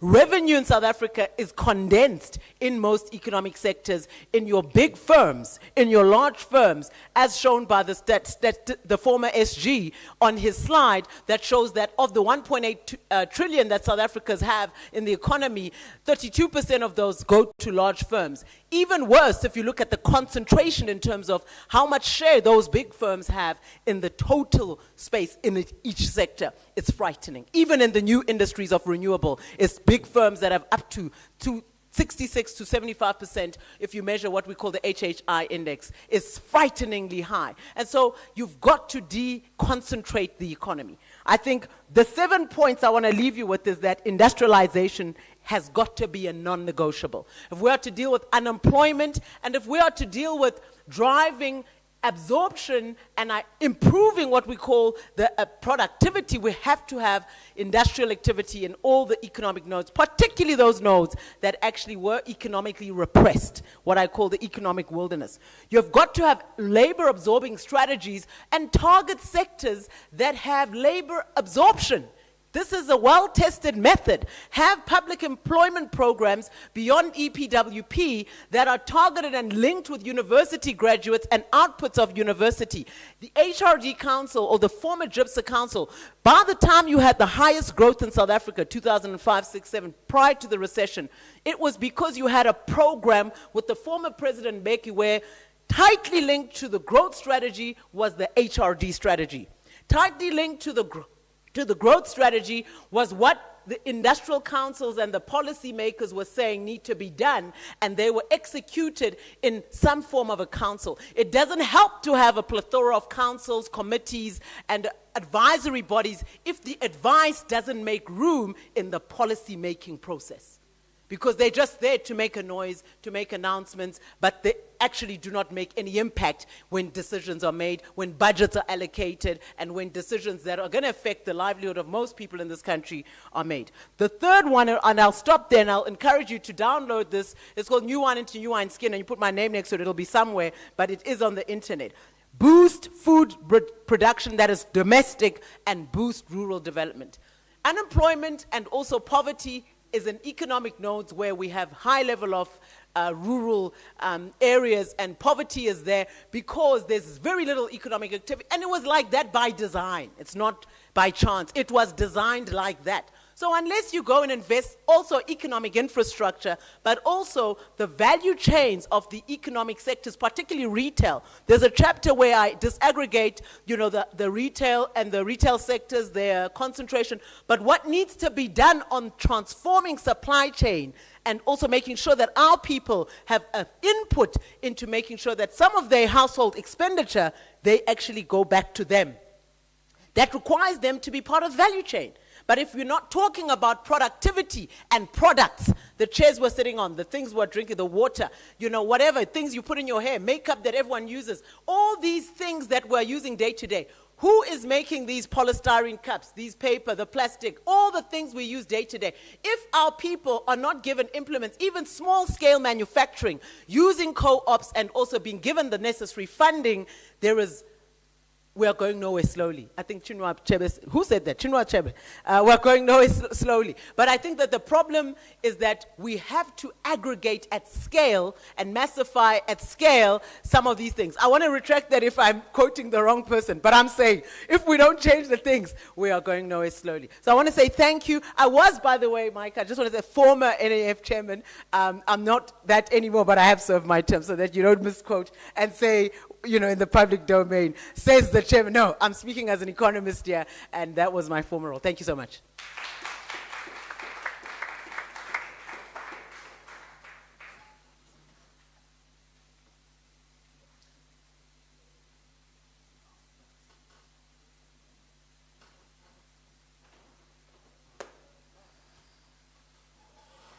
Thank you very much, Dr. Moleko. Maybe we hear from Mr. Swanepoel, who's been patiently connected to us from a faraway place.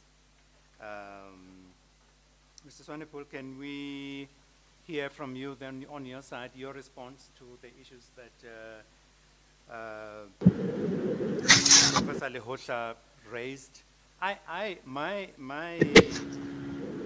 The specific ones, broadly speaking, that I picked up, related to the continuing income disparities. They related to education and a barely performing, with exclusion of Unisa, a barely performing, I think he was referring more to the basic education system, Prof, if I'm correct. A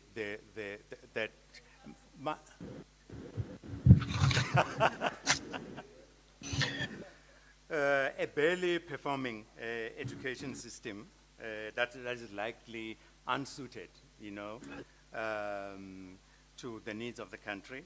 And then the other one, you know, which I also would be interested maybe to hear the views of the panelists, the money movement in the economy, because it looks to me like that is where the logjam is, you know, that I cannot see how we can fight poverty, A and B, grow the economy and industrialize if the money movements are the way that they are happening at the moment, when they are skewed largely towards consumption. Mr. Swanepoel, do you want to come in at this point? You have got about, Dr. Moleko did 3.5 minutes. All right, let me, yeah. So the floor is yours, Mr. Swanepoel, and thanks again for joining us. I will try. I think there's a sound lag between us, but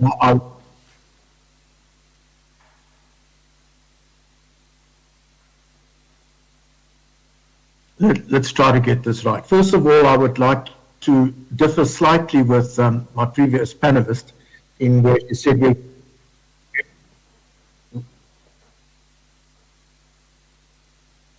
she said we're going nowhere slowly. I think as a country we're going nowhere at quite a fast pace.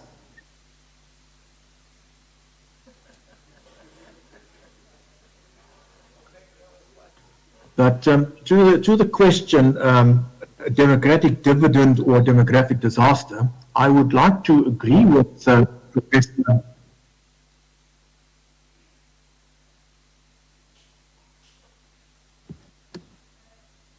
Professor Lehotla by saying that the democratic dividend is definitely not there.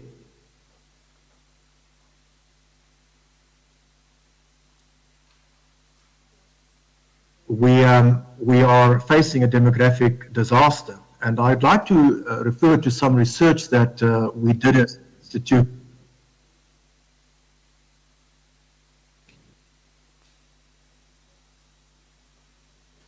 a couple of years ago, and where we said that if one looks at the population growth and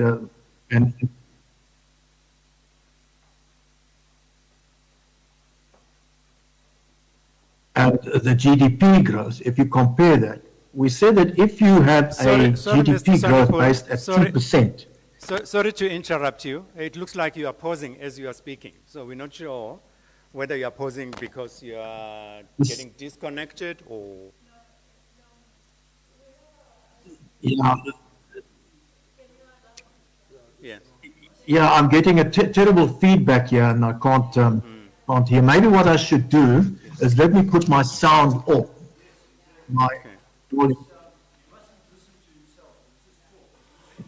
Let's try this, and I hope it works better. If we look at the research results, we found that if we had a GDP growth of less than 2%, then by 2025, the unemployment would grow to around 37.6%. If we had a GDP growth of around 3%, that unemployment would still grow to about 31%. And if we have a GDP growth of around 4%, that unemployment would grow to around 26%. We know that this research was done 3 years ago, and we know that we haven't got anywhere close to the 2%, and therefore we are seeing the continued unemployment growth. And it should come as no surprise to any of us that unemployment is growing. And to me, there is really only one solution, and that solution is get the economy right. If we can do all the social engineering we like, and I agree with the social engineering, we need to deal with inequalities in the country. It's shocking that unemployment for the black South Africans are touching 40%, but for white South Africans, it's still only around 7%. If a truly equal society, if there was 42% unemployment amongst blacks, then there should be 42% unemployment amongst whites. And therefore, this inequality question really needs to be addressed. But it's not going to help by making white people poorer. What we need to do is social engineering by bringing more people into the economy. And the good thing is that since the white population is basically employed, full employment is 4%, we're running at around 7%. So if you were to grow the economy, who are the people that are going to benefit? The people that are going to benefit from it will obviously be the black South Africans. But the type of economic policies that we have applied in the country has simply been business as usual. And we need to move it towards, as the previous speakers have said, and as Professor Pali has said, we need to move it towards industrialization. We need to move it to agriculture, and we don't. And it's not going to do that by employing big capital again, because big capital only benefits small amounts of the community. We need to do it through cooperatives, and that is what I liked about what Professor Pali put on the table today, is that we need to broaden the participation of the black community. Otherwise, you're simply going to concentrate the economy into the hands of a minority amount of black people, but that's still not going to filter through and broaden the economic viability of the middle class. So that is the number one point in the country that we need to focus on.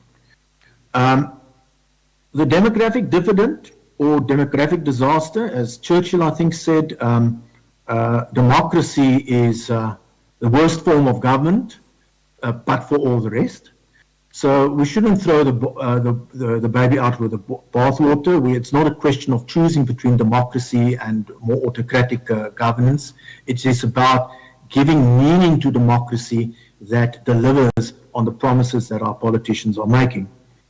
The other thing that I want to focus on, which hasn't come out yet, but it's got to do with just before I go there, I just want to mention on education. The problem with the education system is that we are delivering too many administrators, artists, linguists, etc. We're not delivering the type of skills that the business community needs. Industrial needs engineers.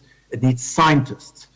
We need financial accountants, etc. We're not delivering those in the numbers we should be delivering. So we need to rethink the way that, or the curriculum of the education system.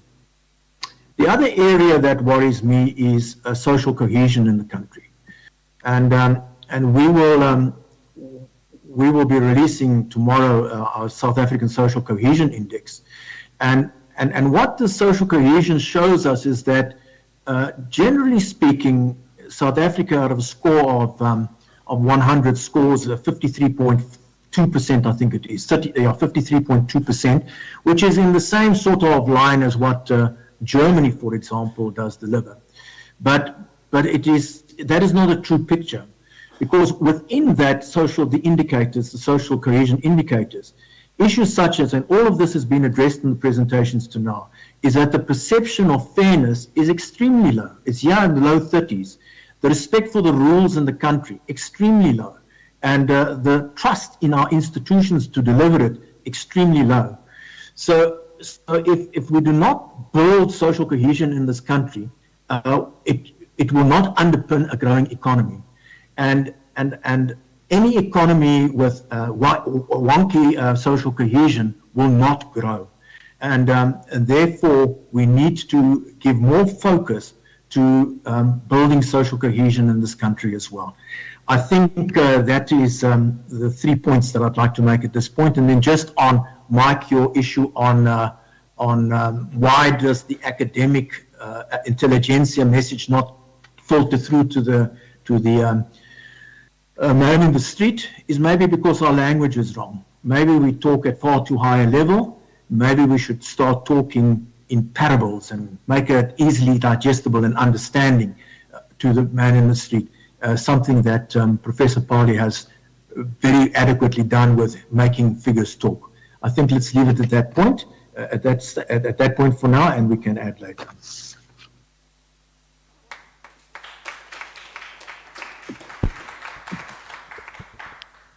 Thank you, Mr. Sonepal, for your inputs. I think that you are finishing on a point that touches on social cohesion, and that tempts me to migrate towards Tiens because of his broad interactions and involvement in matters relating to where the country should go in the construction of the country, trying to and dealing with the challenges of nation building, basically, and social cohesion. I think the thing that I did not mention as well, which will explain why I'm saying I'm tempted to gravitate towards Tiens as our next speaker, is that Tiens has been involved with with issues in the Afrikaans community at various levels, and I think that he has got a perspective of one part of the society that many of us might not have. So when we talk about social cohesion and nation building, I think that he would probably be the best place to start at on the thing. Thanks, James. Thanks, Mike. I will answer that question in due course. Let me first say that it's a privilege to be here, and I'm not just saying it because I've realized I can count the white people in this audience on my one hand, and therefore to sit here and listen how you grapple under your guidance with issues is a privilege. I can't assume to know the answers. I can't even presume to give advice, but I can share and make some comments. Second point I want to make is, if you expected an intellectual, you will be sadly disappointed. I'm not an intellectual. When I first read Professor Losla's abstract, I thought, what did Lucky get me into this time? Because I had to read it 3 times just to understand it.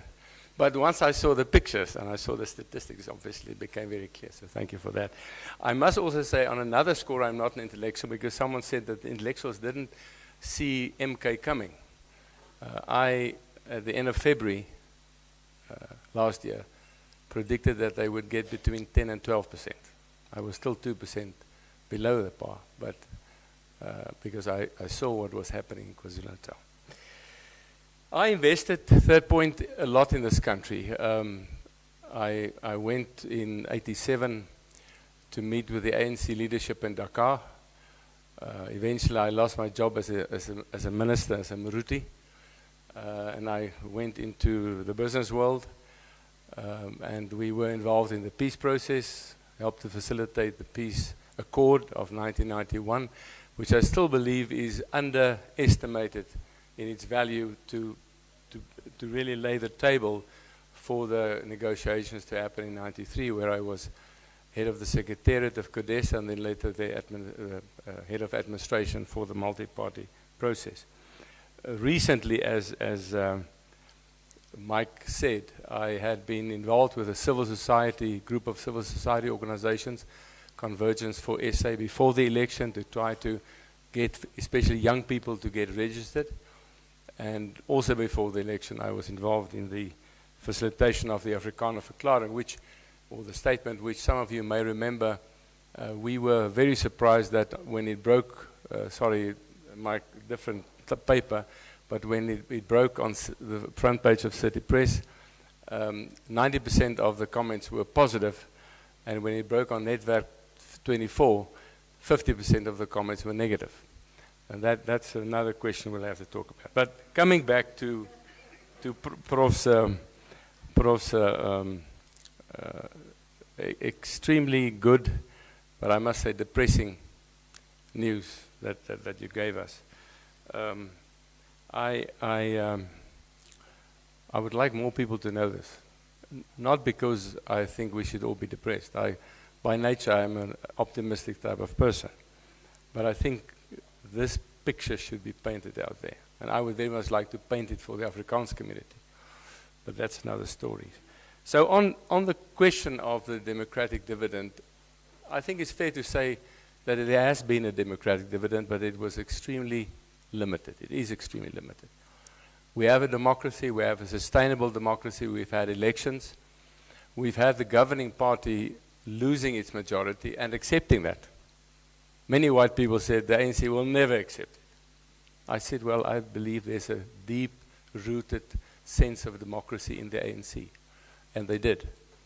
A friend of mine said that he spoke to an American, and the American didn't know anything about South Africa. He said, so what happened to your elections? He said, well, the majority party lost its majority, and then they had a bipartisan deal with the second largest party, and now they govern together. And this American said, that can't be. You know, our guys stormed the Capitol when they lost. So, you know, I think we must say that's a democratic dividend. It is. But unfortunately, it didn't go further because, as someone said, and I don't know who, you can't eat freedom. And that's, I think, the core of what Prof. Losa has said. I think we have a crisis already. And I know you call it a demographic crisis. But I think we've got a governance crisis. And that starts right at the top. Pure, proper governance. And it's not just in the government. It's a governance crisis of SOEs, of the government departments. It's even a governance crisis in some universities. So governance crisis first. And that was either brought about or it's exacerbated by a leadership crisis. We don't have leaders. I mean, with a full respect for everyone who sits here, BC. I wouldn't today, I was Vice Chancellor of Northwest University when we had the merger. They would pay me about 10 times they paid me to come back to be a VC today. So I know it's a very difficult job. But present company excluded a lack of leadership. Thirdly, we've got a policy crisis. And I don't think it's just a technocratic crisis. I think what you said about the sort of Friedman, Keynesian is one aspect of it. But I believe, and this may not be the most popular thing to say, that policy gets colored by ideology. And I know, I'm an Afrikaner. That's what the National Party did. When they put on that apartheid glasses, everything looked like they see it, black and white. And then you can't make proper policy. Fact-based policy making did not exist in apartheid, and I'm afraid it doesn't exist now. So it's a policy crisis.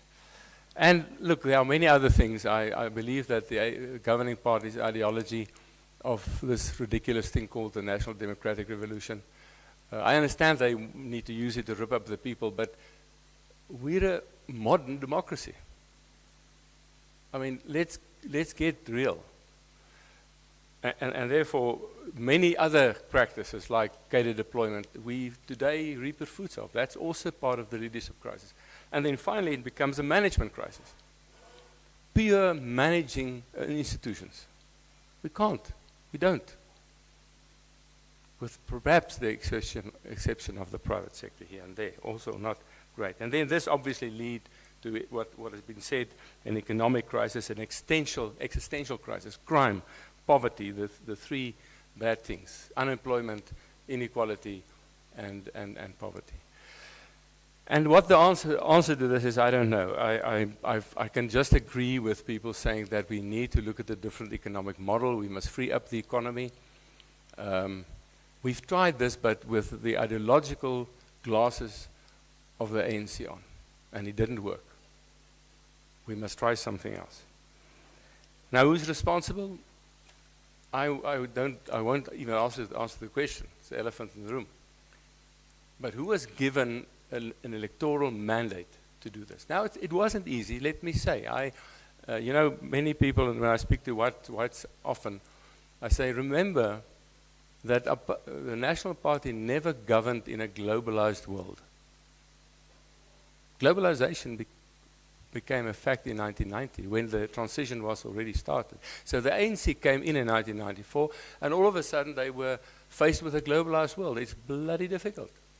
Alec Irwin said it. He made mistakes. He wanted to be so free that he killed our textile industry. And so open. So it wasn't easy. I'm not saying it was easy. But I think it's been shown not to have worked. And then finally,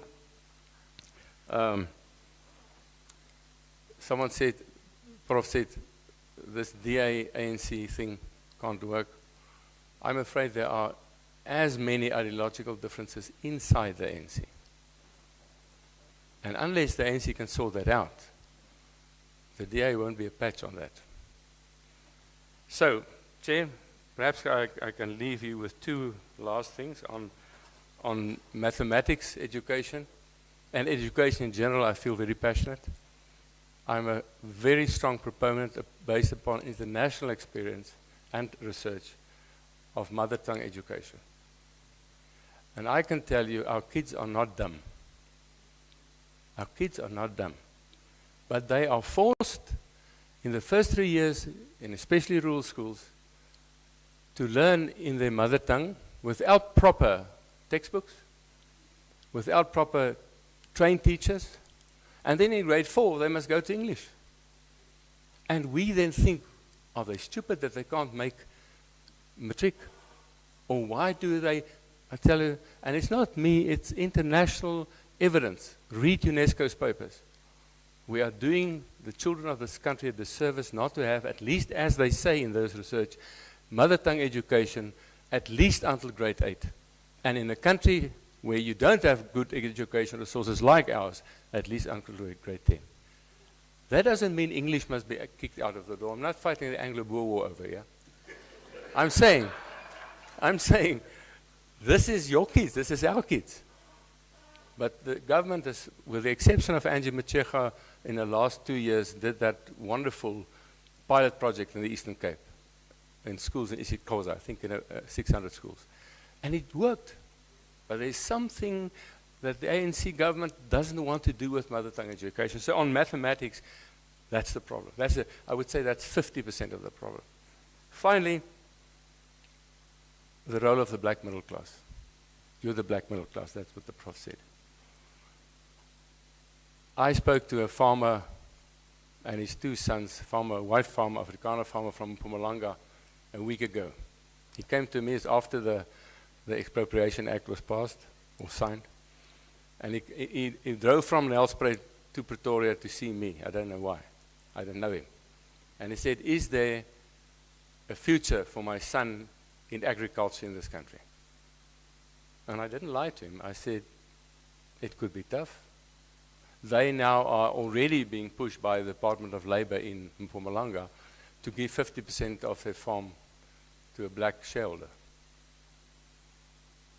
And I said,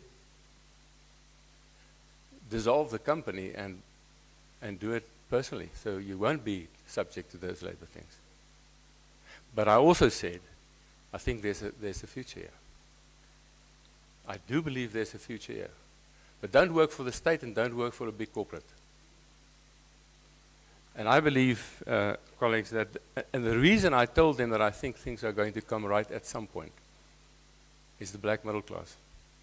Because the black middle class will not stand for politicians leading them down the garden path forever. You have something to lose. And therefore you say, I won't stand for this nonsense. And at some point it's going to turn. I'm not a prophet, but at some point. And perhaps the ANC will be able to reform itself. I doubt it. I think we'd rather have probably a split or something, and then the others must get together. So Prof, thank you. I hope I can use those slides perhaps to write an article for the Afrikaans people to show them what's happening here. But good luck. Thank you.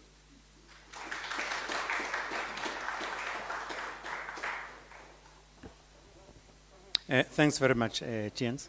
I think it is time now for us to hear from Dr. Masiteng, Dr. Kefilo Masiteng, who is currently the head of Resident Coordinator's Office, UN South Africa. She is very steeped in matters of strategic planning, sustainable development, and the acceleration of SDGs in the run-up to 2030. She previously worked as a Deputy Director General at Statistics South Africa for 11 years and was responsible for censuses and household surveys. This is a very cryptic descriptor. Otherwise, I could go on and then we will leave at 9 p.m. Talk to us, Mme. Thank you very much. I would like to stand on all the protocols that have already been set. I'm very humbled to have been asked to come and address this annual lecture, and I am very thankful. I think all the answers have been set. The writing is on the wall. But I want to answer very, very, very briefly my boss, SG. He was my boss for 11 years, so I do understand that the questions he's asking have come a long way. It has always been difficult to answer them, but I think when the problems are big, the dreams should be bigger. I think the whole issue of as to whether it is a disaster or not, it will be a disaster if the demographic dividend that this country has got is missed and not taken opportunity of. The demographic dividend that we have should not result into a democratic disaster. I want to take it from all the numbers that have been put. They do not give a very good picture. They are not palatable at all.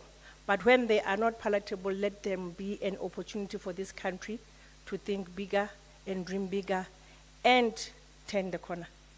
I want to stand to say, let's understand where the problem is. If we talk about the demographic dividend that we have missed, is the fact that we have so many young people in this country that can be put in categories like some are fine. That is that 50% that we talk about. They manage to go to school, they manage to get into employment. But you have about 3.2 million of the young people in this country that are called need. And that word has become a fashion, RC, it's like NEET. It's not N-E-A-T. It's N-E-E-T, which means they are not in education, they are not in employment, and they are not in any form of training, and therefore they are marginalized. I think they are the stock that this country has got. If we understand who they are, where they are not dumb. But if we were to understand that this country is at a point where we need to start to innovate and not subject them to our previous and long-term thinking that we have all had about the economy of this country, we will continue not to disrupt the challenges that the economy has got because they are not part of the discussions. I'm talking about the young people in this country. I think the transitions of the young people in this country from whatever level that they would be able to go to school should be where we focus. If we have so many that are sitting at home, we cannot mock them and say, "Uzoyithola kanjani uhleli ekoneni." They are and they can be the game changers of this country, but when we don't see it, it won't happen. And that is where SG, it will continue to be a disaster waiting to happen. But we do have an opportunity. There are things that should be able to be done. Let us look at how they should transit, pathways, transitions into the labor market. Should they all go to employment? 30% of them are already beyond matric, therefore they are unskilled labor. We are not going to be able to take them into university. What do we do with them? 20% of them are there. They can do a lot, but they are stuck. And if you sit and speak to young people, they tell you, we can see opportunities, but there's no space in Kwele. All of you are there. You have all these ideas. You want to give us all these ideas. If I don't take the ideas from the older people, I do not get funding. I do not get mentored. And then I get stuck. And these are some of the practical issues that they tell us about. They tell us that when we talk about the problems of this country, they cannot relate to those problems. In actual fact, they are sitting and think, if I can innovate, what we saw here is something that can be allowed and be given to young people to start to think about just energy transition as an opportunity in this country. And if just energy happens, it should be that no one is left worse off. These ideas are the ideas they will never come out of all of us. None of us here. Not in any bad way. So I'm raising these issues because I think there are three things that we can do for the young people. Let's allow those that have been able to transit into the labor market to continue to excel. Those that have not been able to transit into the labor market, let not everybody be forced to go into the labor market. Let them go into entrepreneurship. If they go into entrepreneurship, they will create jobs. They will not always all be employees. Not all the 15 million people in this country today that are unemployment will ever make it back into employment. About 3 to 6 million of them are in what we call long-term unemployment. They will never go back into the labor market. So those problems are, when many are left behind, they should not be taken for granted. They can still build this country, but the doors should be opened. Lastly, what one can say is there is a lot that has been done. Everybody has run a youth development program. Everybody asks for money from government to go and run youth development program and goes and collects young people in the location. That money never goes to the young people. And that is when the young people in this country would tell us that we are stuck, we have the ideas, we have the abilities. The human capability in this country is sitting in their brains, but it cannot be used. Last point that I'm going to make, that has been made already by Alson Tabi and Prof. The first thing that should happen in this country is that we should grow the economy. But the economy will not grow if we do not know which sectors we should be able to invest in. We should be able to invest in high labor intensive industries. Two things that we can all gain from those industries. They are all highly infrastructure based. They are all high funding propelled. If that money is not stolen, we would have roads. And if we were to look at a project that built roads, that problem of unemployment can be dealt with because it's high labor intensive, it can absorb many people, and many people can get into work. If we look at any type of these high-rise buildings that need to be built so that we can move into modernized ways of doing things, if that infrastructure building can be invested upon, I'm talking investment now in infrastructure, just 18% of the GDP of this country, if it goes into that infrastructure investment, it can be able to create more than these jobs that we are saying are needed. If people go into those jobs, if people go into building schools, building roads, building dams, all the money that has been gone from the water, the water services and water sector, I don't know where it went. But I think there's a lot of money that has gone away that could have created jobs. And yes, it will continue. It does not matter who is in government. The problems will remain: poverty, inequality, and unemployment. And if people are unemployed, there is no way that they can get out of poverty. And if people continue to be poor and others are getting rich in whatever means that others are getting rich, inequality in this country will continue. The worst that happens is that all these three challenges are sitting across the 80% of the population. So for me, I think if we were to move forward, let's focus, let us be deliberate. It's about youth development, it's about getting the young people to be active, but building human capabilities amongst the young people that we have, so that we do not get into a disaster, but we benefit from the fact that South Africa has got a dividend of demography because there are young people in this country. Let us get them active. And unfortunately, some of us are getting older.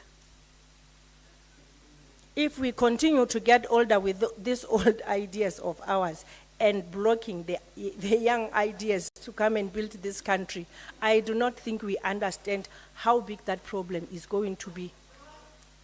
The future of this country is now, it is not in our hands, it is in the hands of the young people. 50% that makes the unemployment of this country. Disastrous as it may be, it is an opportunity. If we open up our minds, they get mentored, they are given opportunities, we do not block them. Thank you.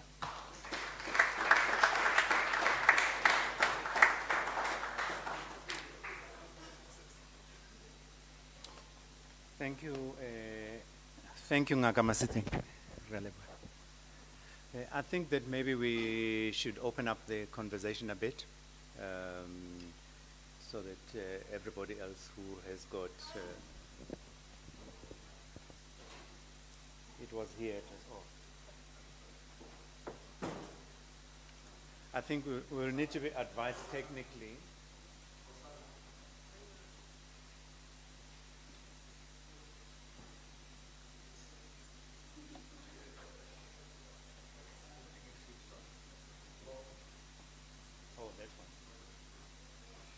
Is it on now? Because I think it was off at some point. I think they work. You can hear me, ne? Oh. So what? If you press the button, we will hear you. Not on your mic here. But what I'm thinking is, do we need the roving one if I deliberately requested this one, and I think you might agree with me that it would be easier, unless if you'll facilitate it like that, to ascertain that the questions as they come are spread properly across the room. So I thought it would be easy to say, but I suppose you can advise on that. No, we'll do it like in a press conference. Okay, no, it's fine. We'll do it by rounds and we'll go from right to left. So if we run into trouble, then we'll change plan. Our system works, they work, our system. Yes, So there's no need for that additional mic. It's actually giving you terrible sound for Yes. for your system. So the Okay. Okay. Okay. So they are not. Oh, then there's interference. Yeah. So we will assume then that everyone knows how to work the mics on the thing, like at the UN and stuff like that, where you. Okay. Yeah. Let's open up the conversation. So I think we will start. The first hand I saw here. I think what we'll do, we'll just go by rows and then again by rows. I think it'll. Good afternoon, everybody, and thanks for. My name is Elizabeth, and thanks for the wonderful ideas.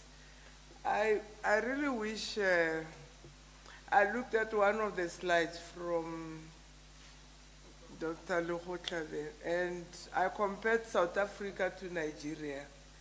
And you can see in South Africa, it's actually economic capture. Because Nigeria, on that slide, it shows that the money rotates in the community rather than going out. But then the whole question is you make money by selling services and products. And I didn't hear anybody talking about the integration of indigenous knowledge system in services creation, in product creation. If you go to Nigeria, you can buy anything from the dish you're going to use and so on. And again, when you look at, okay, people talk about the industrialization and labor-intensive situations. But then when you go to rural areas, I'm very close to rural areas. It's like an area like Marapsa, and we are out of load shedding, but they are still on load shedding. Therefore, there's no manufacturing infrastructure. And again, on the social issues, people are not working on, working on building social cohesion. When you go to rural areas, you want to manufacture bricks, you got to go to layers and layers of protocols, to the chief, to the your local surname will count, the councillor will count, the district council will count, the provincial council will count. By the time you want to make the first brick, you are really exhausted, guarding protocols. And by the time you want to make your first brick, there's not even a drying machine to dry your bricks because there's no rural infrastructure to support industrialization. And we don't come, in the midst of climate change, we don't come with alternative built material. How did the old people live? How can we modernize our own perspectives to respond to the reality of today? Thank you. Okay. Thanks for your input, Elizabeth. I was hoping you'd ask a tough question of the panelists or the prof, but I see you've let them get off scot-free. Prof? and perhaps to create the controversy you want. So my theologian business person, Tennis, is that how it's? Tiens. Tiens, yeah. I wanted, sorry to anglicize it after the Anglo-Boer, to use your joke or metaphor. I think it's good to analyze the political party system in the country and the performance. But if we treat political parties as though they are separate entities that exist on their own, without a particular geopolitical, economic, and knowledge histories that have actually decimated the reimagination of such political parties and their impact on the processes of transformation, we would sit here and lament the underperformance of the African National Congress. And we will make that statement without the accountability of the history of the marginalization and how liberation political parties to insert themselves in a geopolitical and global multilateral system could actually create contested terrains. So whilst I really liked your idea of saying the National Party ruled where the globalization wasn't as virulent as the ANC would have experienced it with the World Trade Organization, the International Monetary Fund, the World Bank and others being at the center of the determination of policies of countries. I therefore do not think that argument is substantive enough to help me to understand why the ANC failed. I think it's an easy cop-out to say the ANC failed because they couldn't imagine their future, when in actual fact, the risk factors that they were working with, the marginalization, the nominal commitments, especially by the white society, to partner in this imagination. When I say there are multiple groups, there are very progressive white people who saw themselves as part of the anchors of the future of democracy in this country. So I think we can come here and claim to talk on hollowed ground, as though there's no contextual grounding of the articulation of policy systems, of the contestations when policy systems have sought to create inclusive systems. This university, for instance, struggled when it wanted to invest in African languages as languages of sciences, something that you articulate as an important imperative for any innovation system. It was actually sued. I came to a university that was negotiating on how it balances Afrikaans, English, and African languages, and with no commitment to the investment in African languages through court cases, litigations, and so on. Additionally, bad publicity on unwarranted issues. So I'm saying our analysis can be bites, but if we don't go deeper to the real exigencies that derail the democratic dividend, it's within a historical epoch with clear histories of countries that would have gained independence only surviving for 20 years in that demographic. Eddie has just left. He writes about that. And therefore, I thought the works of the Stellenbosch professor, what's his name, has passed on, who wrote on inequality. Who wrote on inequality, contrasting Professor, yes, Zambi. Okay. I felt there was a sense of honesty on acknowledging the fault lines of the ANC, as was the case, the fault line of the historical trajectory of the Afrikaner non-committal process. Not all, I get we are making, I'm not generalizing, of those regressive elements in supporting the transformational agenda. So we can come here and be and lose our analytics as though history has not happened.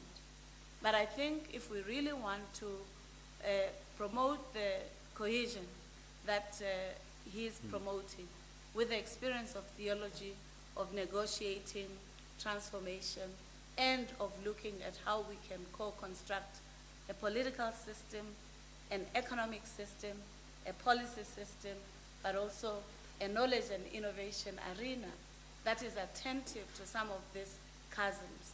I think then the content of democracy will not be just, and its successes will not just be on on the failures of a few, but it is our collective failure that we have not allowed this country to succeed because the policy systems and imperatives have often taken a liberal, individualistic posture.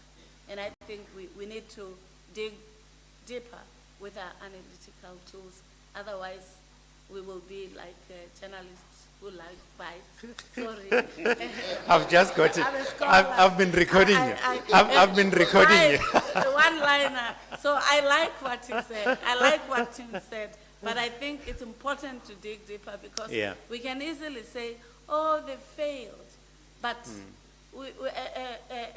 forgetting, for instance, Haiti, the first Black Republic, which fought for the liberation of France.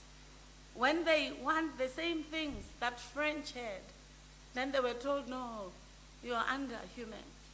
So the same process, if we were to look at the trajectory of historiography, you'll realize that Ghana went through the same experience that we're going through. So we have not lost our brains. They are fully intact. However, we have lost the dignity as scholars, as people, to hold one another accountable on the tools of diagnosis and the tools of imagining the solutions. And that's where we have to hold one another accountable. At this university, we pride ourselves by saying, from whether you're a vice chancellor to your students, we engage in debates that are robust, that enable us to co-construct an emergence or a propulsion of something that is beyond just a smaller community. And I think that's the controversy I want to engage my friend as he engages Professor Lehohla's points. Okay. Thank you. Okay, thanks, Rolf. Can I make a suggestion? Etienne, unless if you are burning to come back again, I wanted to just go around and give other people a chance to raise the issues they feel strongly about, perhaps. Ma'am? Thank you, Chair.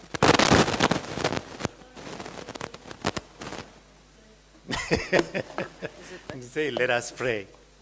Okay, thank you, Chair. I think at some point we had numbers in this country, especially when it comes to the government, the ANC. And I think there are many things that could have been done at the time to actually deal with the problems, particularly the problems of youth. I think it's my work well. Yeah, let me try this side. So, in my view, the ANC or the government, since its inception, it has not actually dealt with the issue of youth, the NEET, adequately. And I'm saying this because I'm going to make a comparison and a case study of China.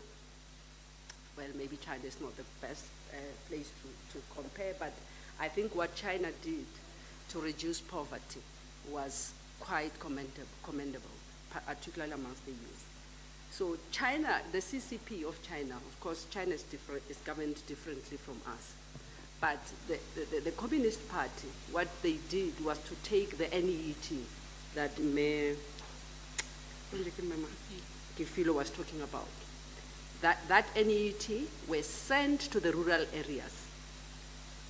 And when they were there at the rural areas, their duty, these were party agents, sort of, and their duty was to help families. You allocated families, around 15 families, to reduce poverty.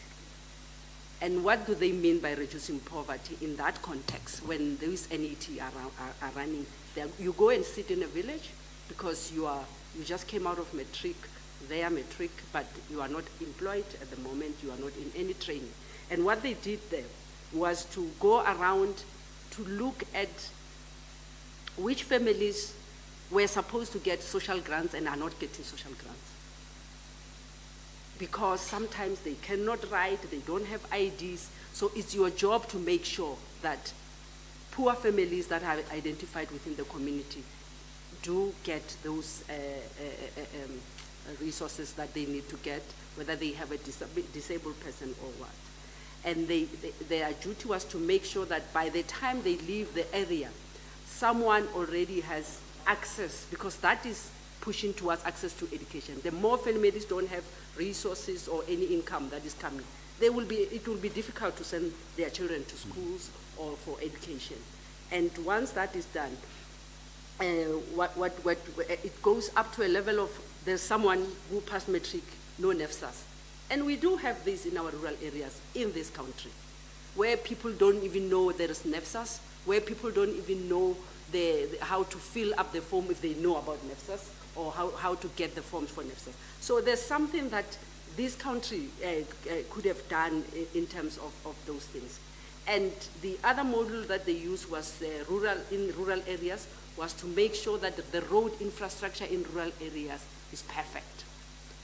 Perfect for what? For couriers to run. Couriers, what do the couriers do?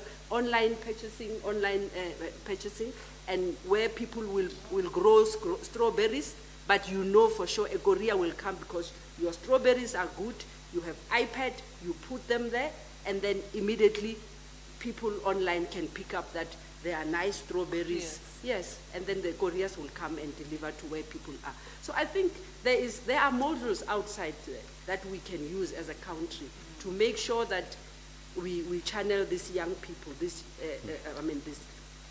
cohort of young people who are not in education, in training, or even in employment. Okay. Thanks, ma'am. Thanks, Prof. Thank you very much, Comrade Chairperson, if you may allow.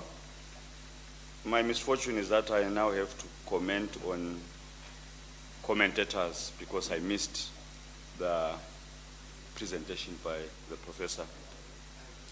I was captured by the orientation processes at VETS, so I delayed. Sorry. Okay. Right.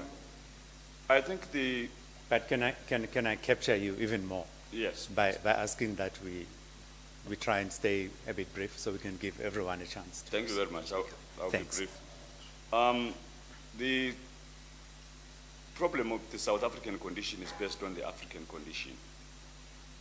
And as Professor Pashana was speaking, there are historical causalities to this. There are two stubborn questions to which, as African scholars, we are not even attempting to give strong answers. And these two questions are this. How did it become possible that movements that went out to fight for liberation came back having one democracy, which is not liberation? Because democracy is a model of governance which has nothing to do with liberation. In fact, it can secure inequality like it does here in South Africa, where democracy can protect inequality and sustain it there, where even the constitution can be weaponized to protect inequality in the name of property rights and things like that. That is the first question. Why did the people that went out to fight for liberation come back carrying something else? So when people talk about the erosion of the liberation movements in Africa, they do not want to look at the fact that it's now the politics of naming. There are no longer any liberation movements. They have become political parties. The liberation agenda was abandoned decades ago. That's the first question. The second question, I was terrified by the level of statistical analysis that I encountered here. Percentages, ratio, and all that. I'm not saying anything to besmirch the name of statisticians and other quantitative analysts, but I think the human condition is fundamentally qualitative. Before we industrialize, we need to humanize. How does it happen that a continent with such an abundance of human and other natural resources remains with the poorest people under the sun? I've not encountered any mathematician that is able to answer the question why the resources that Africans are working on are not translating to the happiness of the children of Africa. The youth of South Africa and of Africa that we are talking about, you only need to drive down here to Mandela Drive and AutoZone and see where they are and what they are doing. Nothing of what is under the soil in Marikana, in the Democratic Republic of the Congo, in Chiasso, in Zimbabwe, and elsewhere is translating to their human condition. If those two questions could be answered, maybe we can get closer to giving strong answers to the strong questions that confront the African continent, of which South Africa is part. Thank you, Chairperson. Okay, thanks very much. Noted. Shall we hear from other people? I hear that we've almost run out of time, but I think that we should give people a chance to breathe, as they say. But let's try and keep it briefly. If we can wrap up in the next 5 minutes or so. Thank you, Chair. I just want to differ with the first response. I don't think we need to go sell products and services. I think we need to find the problems that is worth solving and solutions that is then worth selling. And if we stop looking for products and services, but then start solving problems like with the air conditioner, right? We just think about things a little bit different. And I want to agree, I think entrepreneurship development is crucial to South Africa. But I also think we are waiting too late to expose the majority of students or kids to entrepreneurship. We only start in grade 7 when they take economic and management sciences for the first time. And then it's very superficial. We need to go and look where economics, where entrepreneurial ecosystems are actually growing. And then they start in grade R. And you don't need to teach entrepreneurship in the way that we teach entrepreneurship here at the university. You need to teach it in a way that they understand. And then lastly, I just want to say, I think targeted education and targeted spending, like we are doing, I think the VC's catalytic niche areas is a way of targeting education into areas where there is jobs available. It doesn't help, like, I don't know which panelist said, we have all these artists and we can make the world a good, beautiful place, but we cannot make money always just from art. Anyway, thank you. Thank you. Yes, ma'am, your comments? Thank you so much, and I just wanted to add to what she said. I mean, we talked about how do we improve the economy, and we're talking about industrialization and agriculture. But we don't teach our kids at early age agriculture. But we want to make that difference. We are saying that agriculture in the rural area will be our best way to go. That's not possible if we're not actually investing in our students or in our kids understanding agriculture. So until we go back from the basic education and then start to introduce that agriculture at early age, you could not have that. There's no way that as a country we would be stronger in agriculture. So I think that's one of the things that we should realize within our government, to say, if we're saying agriculture will be our best commodity, are we then teaching our students, are we then teaching our kids at early age, at pre-primary, as how she's saying, or at grade R? If that is possible, then that way we could be able to do well in terms of agriculture and we can utilize the land. Thank you. Thanks, ma'am. Okay, I'm trying to rush us so that we can go back to the panel and give them 30 seconds of their final thoughts. Okay, just two comments and questions. One is on to SG, to say if there is such a clash between the Canadian and the Friedman model, do we see a better relationship between the Canadian model and what China is building right now. Because they seem to have communism and the forms of capitalism working in the sense that the Canadian model, from a Roosevelt perspective, with large government spending, a lot of social reform projects, cooperatives, and the rest, things that worked, which seems to be what China is doing. So is there a better relationship between that form of capitalism and what China is doing? And then my second question to SG again is, you mentioned Morena Mohlomi, a great philosopher. What is the role of cultural education in how we approach all our issues? We know that China, before it became the China it is, it went through a cultural revolution. If there's anything Mao Zedong did, with other faults that he may have had, was that he pushed the country into a cultural revolution, and everyone there just carried it on from there. What is the role? How are we thinking around that? Kgorong Building mentioned that if leaders don't know themselves, how are they going to lead? It goes back to what Professor Tiens is talking about, say, bad leadership, bad management. But if we don't know who we are, or have a sense of who we are, how do we lead? And how are we playing? I like what the lady at the corner mentioned when she mentioned about indigenous knowledge systems in the economy. Where is their role in that? Because they will play a huge role in cooperatives. You know, indigenous knowledge systems talk about the economic systems of Letsema and Mafisa. They're all integrated in, yes, it's free trade, free market system, but it's all centered in communal and care for each other.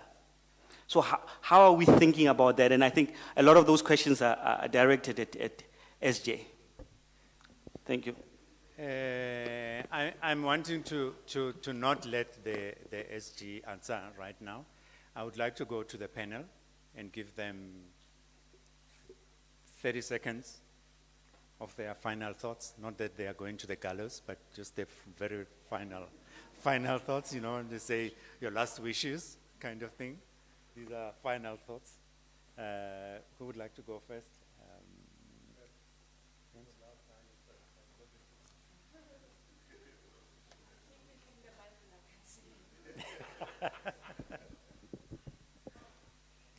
Thank you very much. Very fast from me. I want to agree with the issues of indigenous knowledge. I think we are missing a serious opportunity as a country, whether we deal with those that try to promote it. I think it is always left in the outskirts. The other critical issue is, I want to agree on the issues of the programs that have been there. In 2001, there was something that used to be called ISRDP, Integrated Sustainable Rural Development Program, which was meant to really build the rural and the sustainable development that does not exist in the manner in which the governance happens. And it is what China managed to do. In China, it doesn't matter even if there is change of guard, the developmental priorities remain. It is not about who is in power. So that remains another part. We used to have what used to be called war in poverty. That was in around 2003. We used to have CDWs that would go into communities. They were employed in hundreds of thousands in this country. We don't have them anymore. And we don't understand why we're having the millions of the young people now on the streets. We also, I think, need to be also take cognizance that even the things that we are talking about, it's about the country that is able to build on what exists, sustain what has been started. It's not about Prof starting something and then when I come in, I think it's about me, and we don't realize that 5 years is not a developmental space. By 5 years, if I don't build on what exists, I will destroy what has been built and I will leave nothing. The last point that I really want to agree with is the Africa issue. The Africa issue is that Africa is walking on a tightrope, because all the benefits that Africa could be able to benefit from, it's just the challenge of having never learned that we have them. We always think they are owned, and therefore our skills are supposed to be sold. We sell our skills We sell everything that we have and we remain. We send things to China, they come back, they are produced by selling the very skills of the Africans to China, and then when they come back, we buy them at cost. Thanks.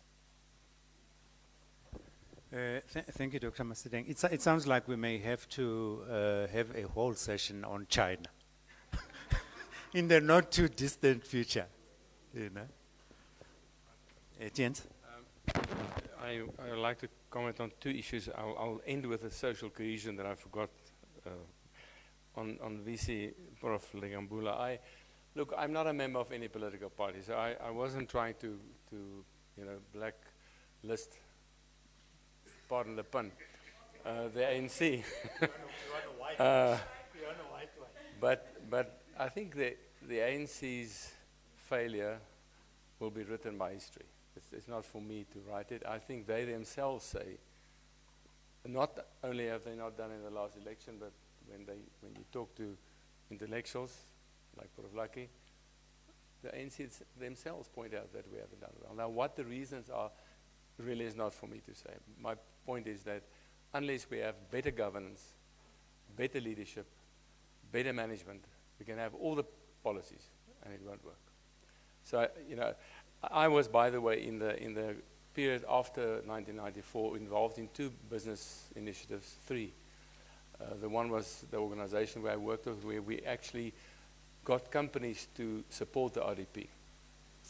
We wrote a book to say, how can you support the RDP? Then we had Business Against Crime, which was a partnership with government to help breach that. And then finally we had the Big Business Working Group.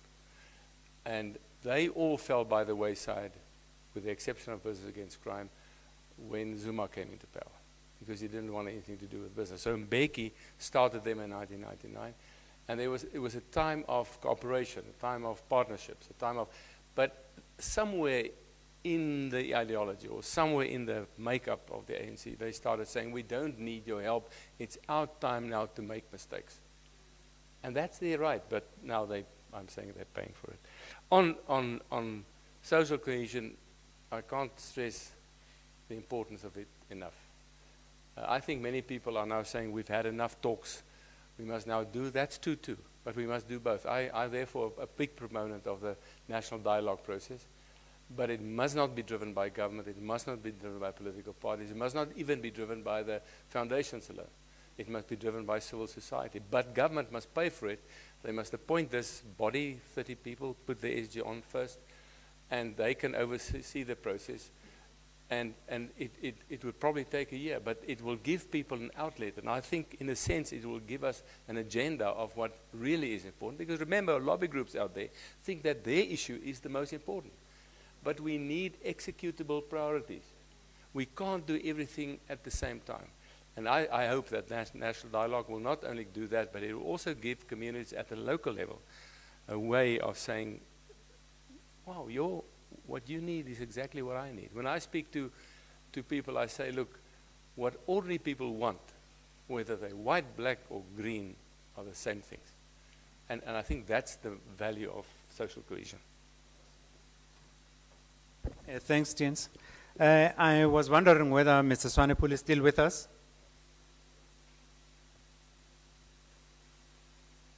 I am with you still, yes. Okay. Let me just try this. Would you? Right. I very think briefly, yes. It's all about the economy, stupid.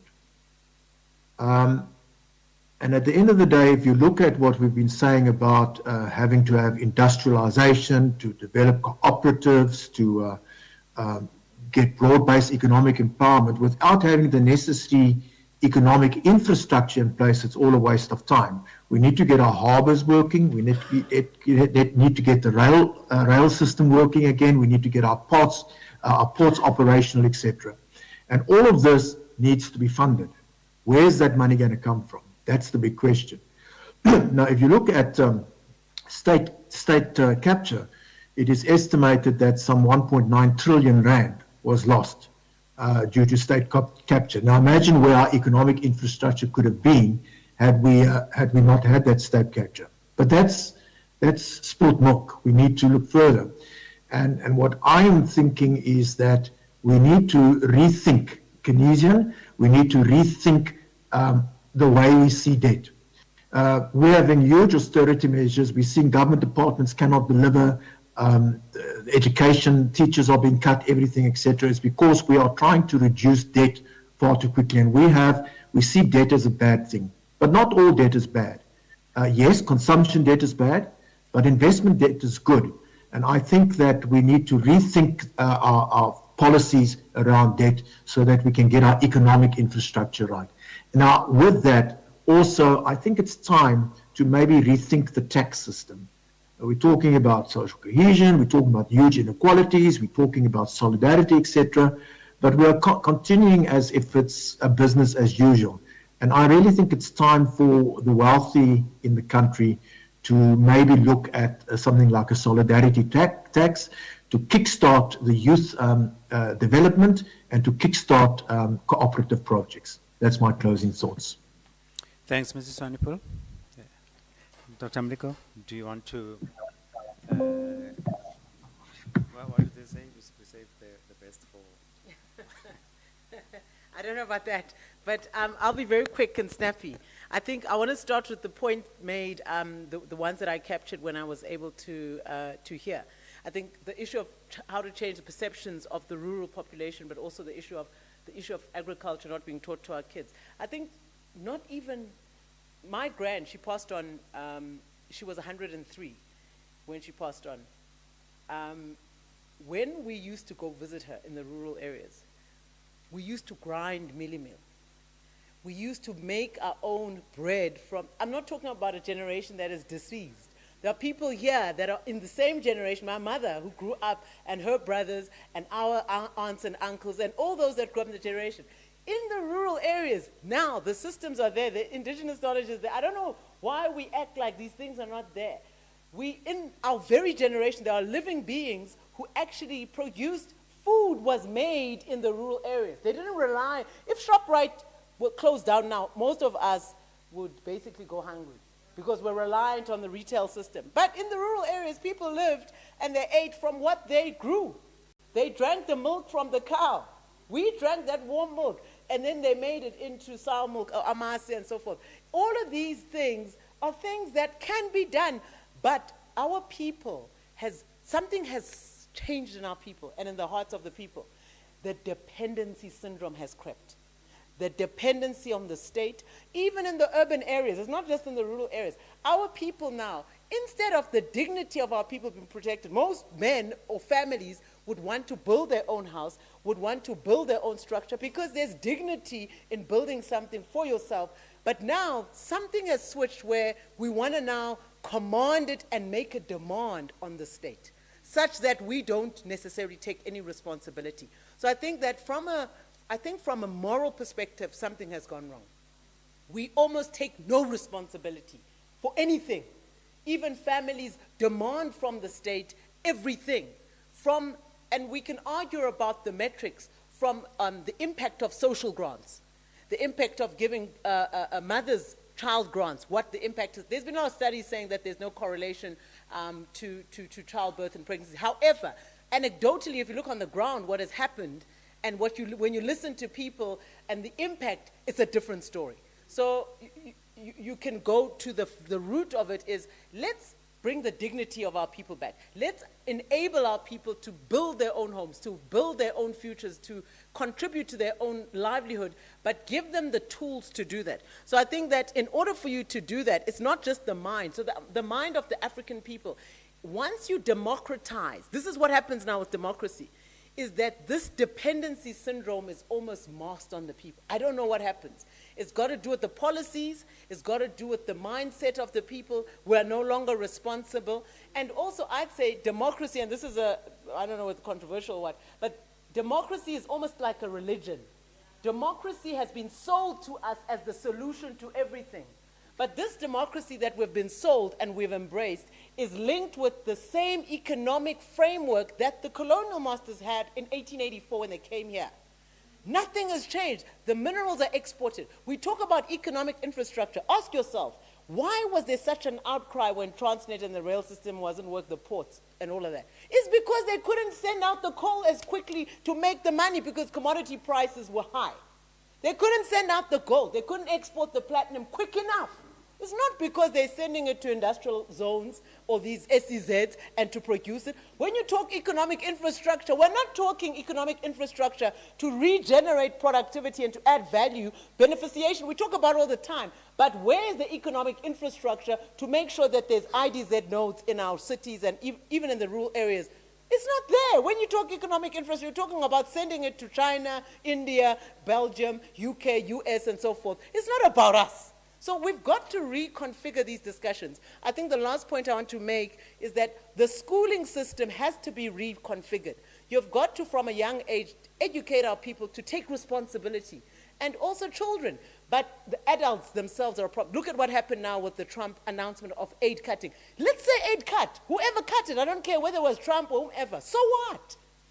Aid must not be what we rely on to solve our national problems. Why are we so reliant on aid to solve our own problems?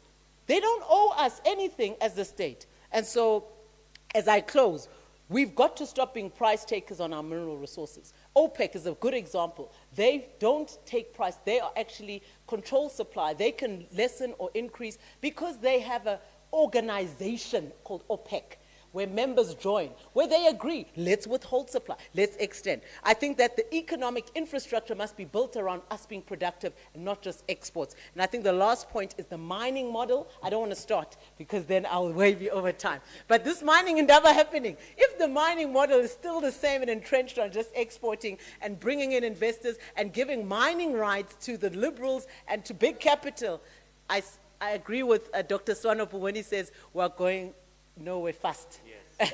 Chinua Achebe says things fall apart. So in mining, until we change things, things will continue to fall apart because we won't be beneficiaries. And Botswana is a good example where you can share profits, share revenue, but also have the gains to the private sector. They cannot take everything. And I think we've got to change that model. Thank you. Dr. Muleko, Dr. Mulwato, Dr. Muleko, I'm glad you came back. And I want to stop this because I think half the people were starting to doze off a bit. Being taken over by the aircon. So thank you very much. Thanks very much for all the panelists. Prof, I'm sure you will not kill me if I skip you and go to Dr. Mulwato to close for us. Otherwise, I will be slaughtered. Prof, did you want to say something? Mike, it's not a comment. We will try to write a summary of these things because it's recorded and send it out. So that it starts to take the dialogue on the things that came out here. Yes. To be rolling and start informing other interactions. Yes. I just thought I must mention Yes. that it's Yes. not skulumil and then what. Yeah, like a tree falling Yeah, in the it's forest. not like skulumil and then what. Thank you. Yeah, Prof. The one on development communication. We like slogans, and they are ephemeral and they disappear. But I think there is a core lesson from KwaZulu-Natal, probably because the ANC was the ruling party, but in other provinces it was the ruling party too. But when we go to KwaZulu-Natal and it comes out of the data itself, Operation Skumasake is understood in KwaZulu-Natal because it was embedded as a system. I'm not sure now that the ruling party is it IFP and the coalition. And others. I don't know whether they'll sustain Operation Skumasake as a language. But it's very interesting that from the ground, people are saying we are talking about Operation Skumasake. So I think the ownership of the development language by society and not as a political party is so important. And embedding that will be essential. I'll have a discussion on the other questions that were asked.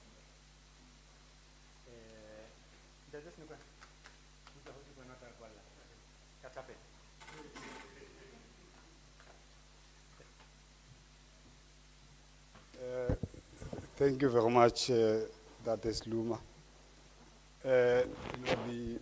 ba ga o fuwe pere o ikgutlisetsa o mong wa yona. Ntate Lohla, as we close, you know, and based on what you just said, I then had to go to beyond what Dr. Muleko was saying, go back as early as 1658. The Amersfoort question, problem, the creation of the first school in South Africa. And there were two purposes or reasons why a school was created. First was to teach Dutch. Secondly was for Christian education. So I wonder where statisticians are fitting there, mathematicians. Perhaps it's a question for another day to assist us unpacking this question. Everything was high. I think we agree today. It was high level.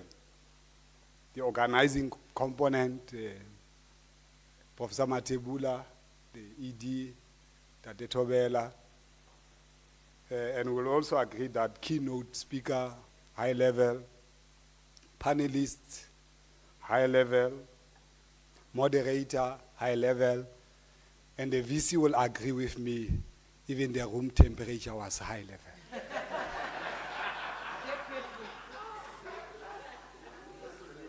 As we close this, I want to thank everyone who attended here and participated, and wish that the question that was asked, whether a democratic dividend or demographic disaster, what is to be done, sometimes to be or not to be is a question.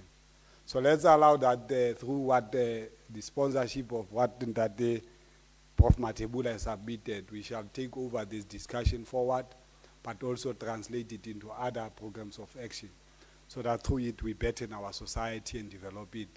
Ha ke leboha ka mantswe a jwalo, ke lebohile haholo Tate Lehohla le Bamphato.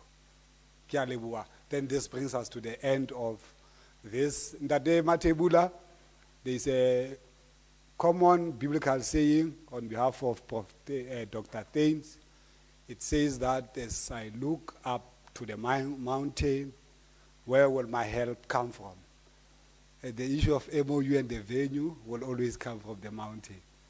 That's why you had to give a venue here, because your answers were here, Unisa, and looking forward to working with you in future projects. Thank you very much.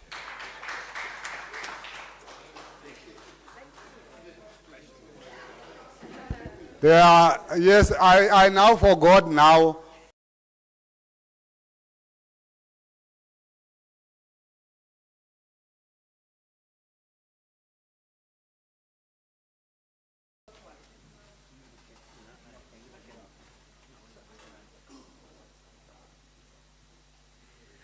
Dumelang, good evening. Thank you. This was indeed high level. Thank you, Unisa, for inviting us and for hosting us. And as BPI, we'd like to thank Prof. Bali Lehohla. Educational, good perspective, good insights, but it has left lots of questions too, right? But to the speakers, each one of you, the perspectives you've given us, we've got some food for thought. We've got work to do, South Africans, and we've got work to do for our kids, for the generations that follow. Every one of the commentators in this room has made me think about, what do I want to do next tomorrow? I hope you are leaving with something that you're going to do tomorrow, exactly tomorrow. To the organizers, Tobela, thank you for instructing me to come. This was more than insightful, and I've got all sorts of questions that I want to ask the panelists as we walk out. And Dr. Muleko, your voice is heard. I have never been instructed to be deliberate about my life like I have today. Thank you. Thank you, Darrell Swanepoel, for joining us from other places. And I wish to invite each one of you to stay for a few minutes, because we've got a photo session that we need to take, and we've got refreshments outside. I thank you all, and have a good evening. Drive safely back home.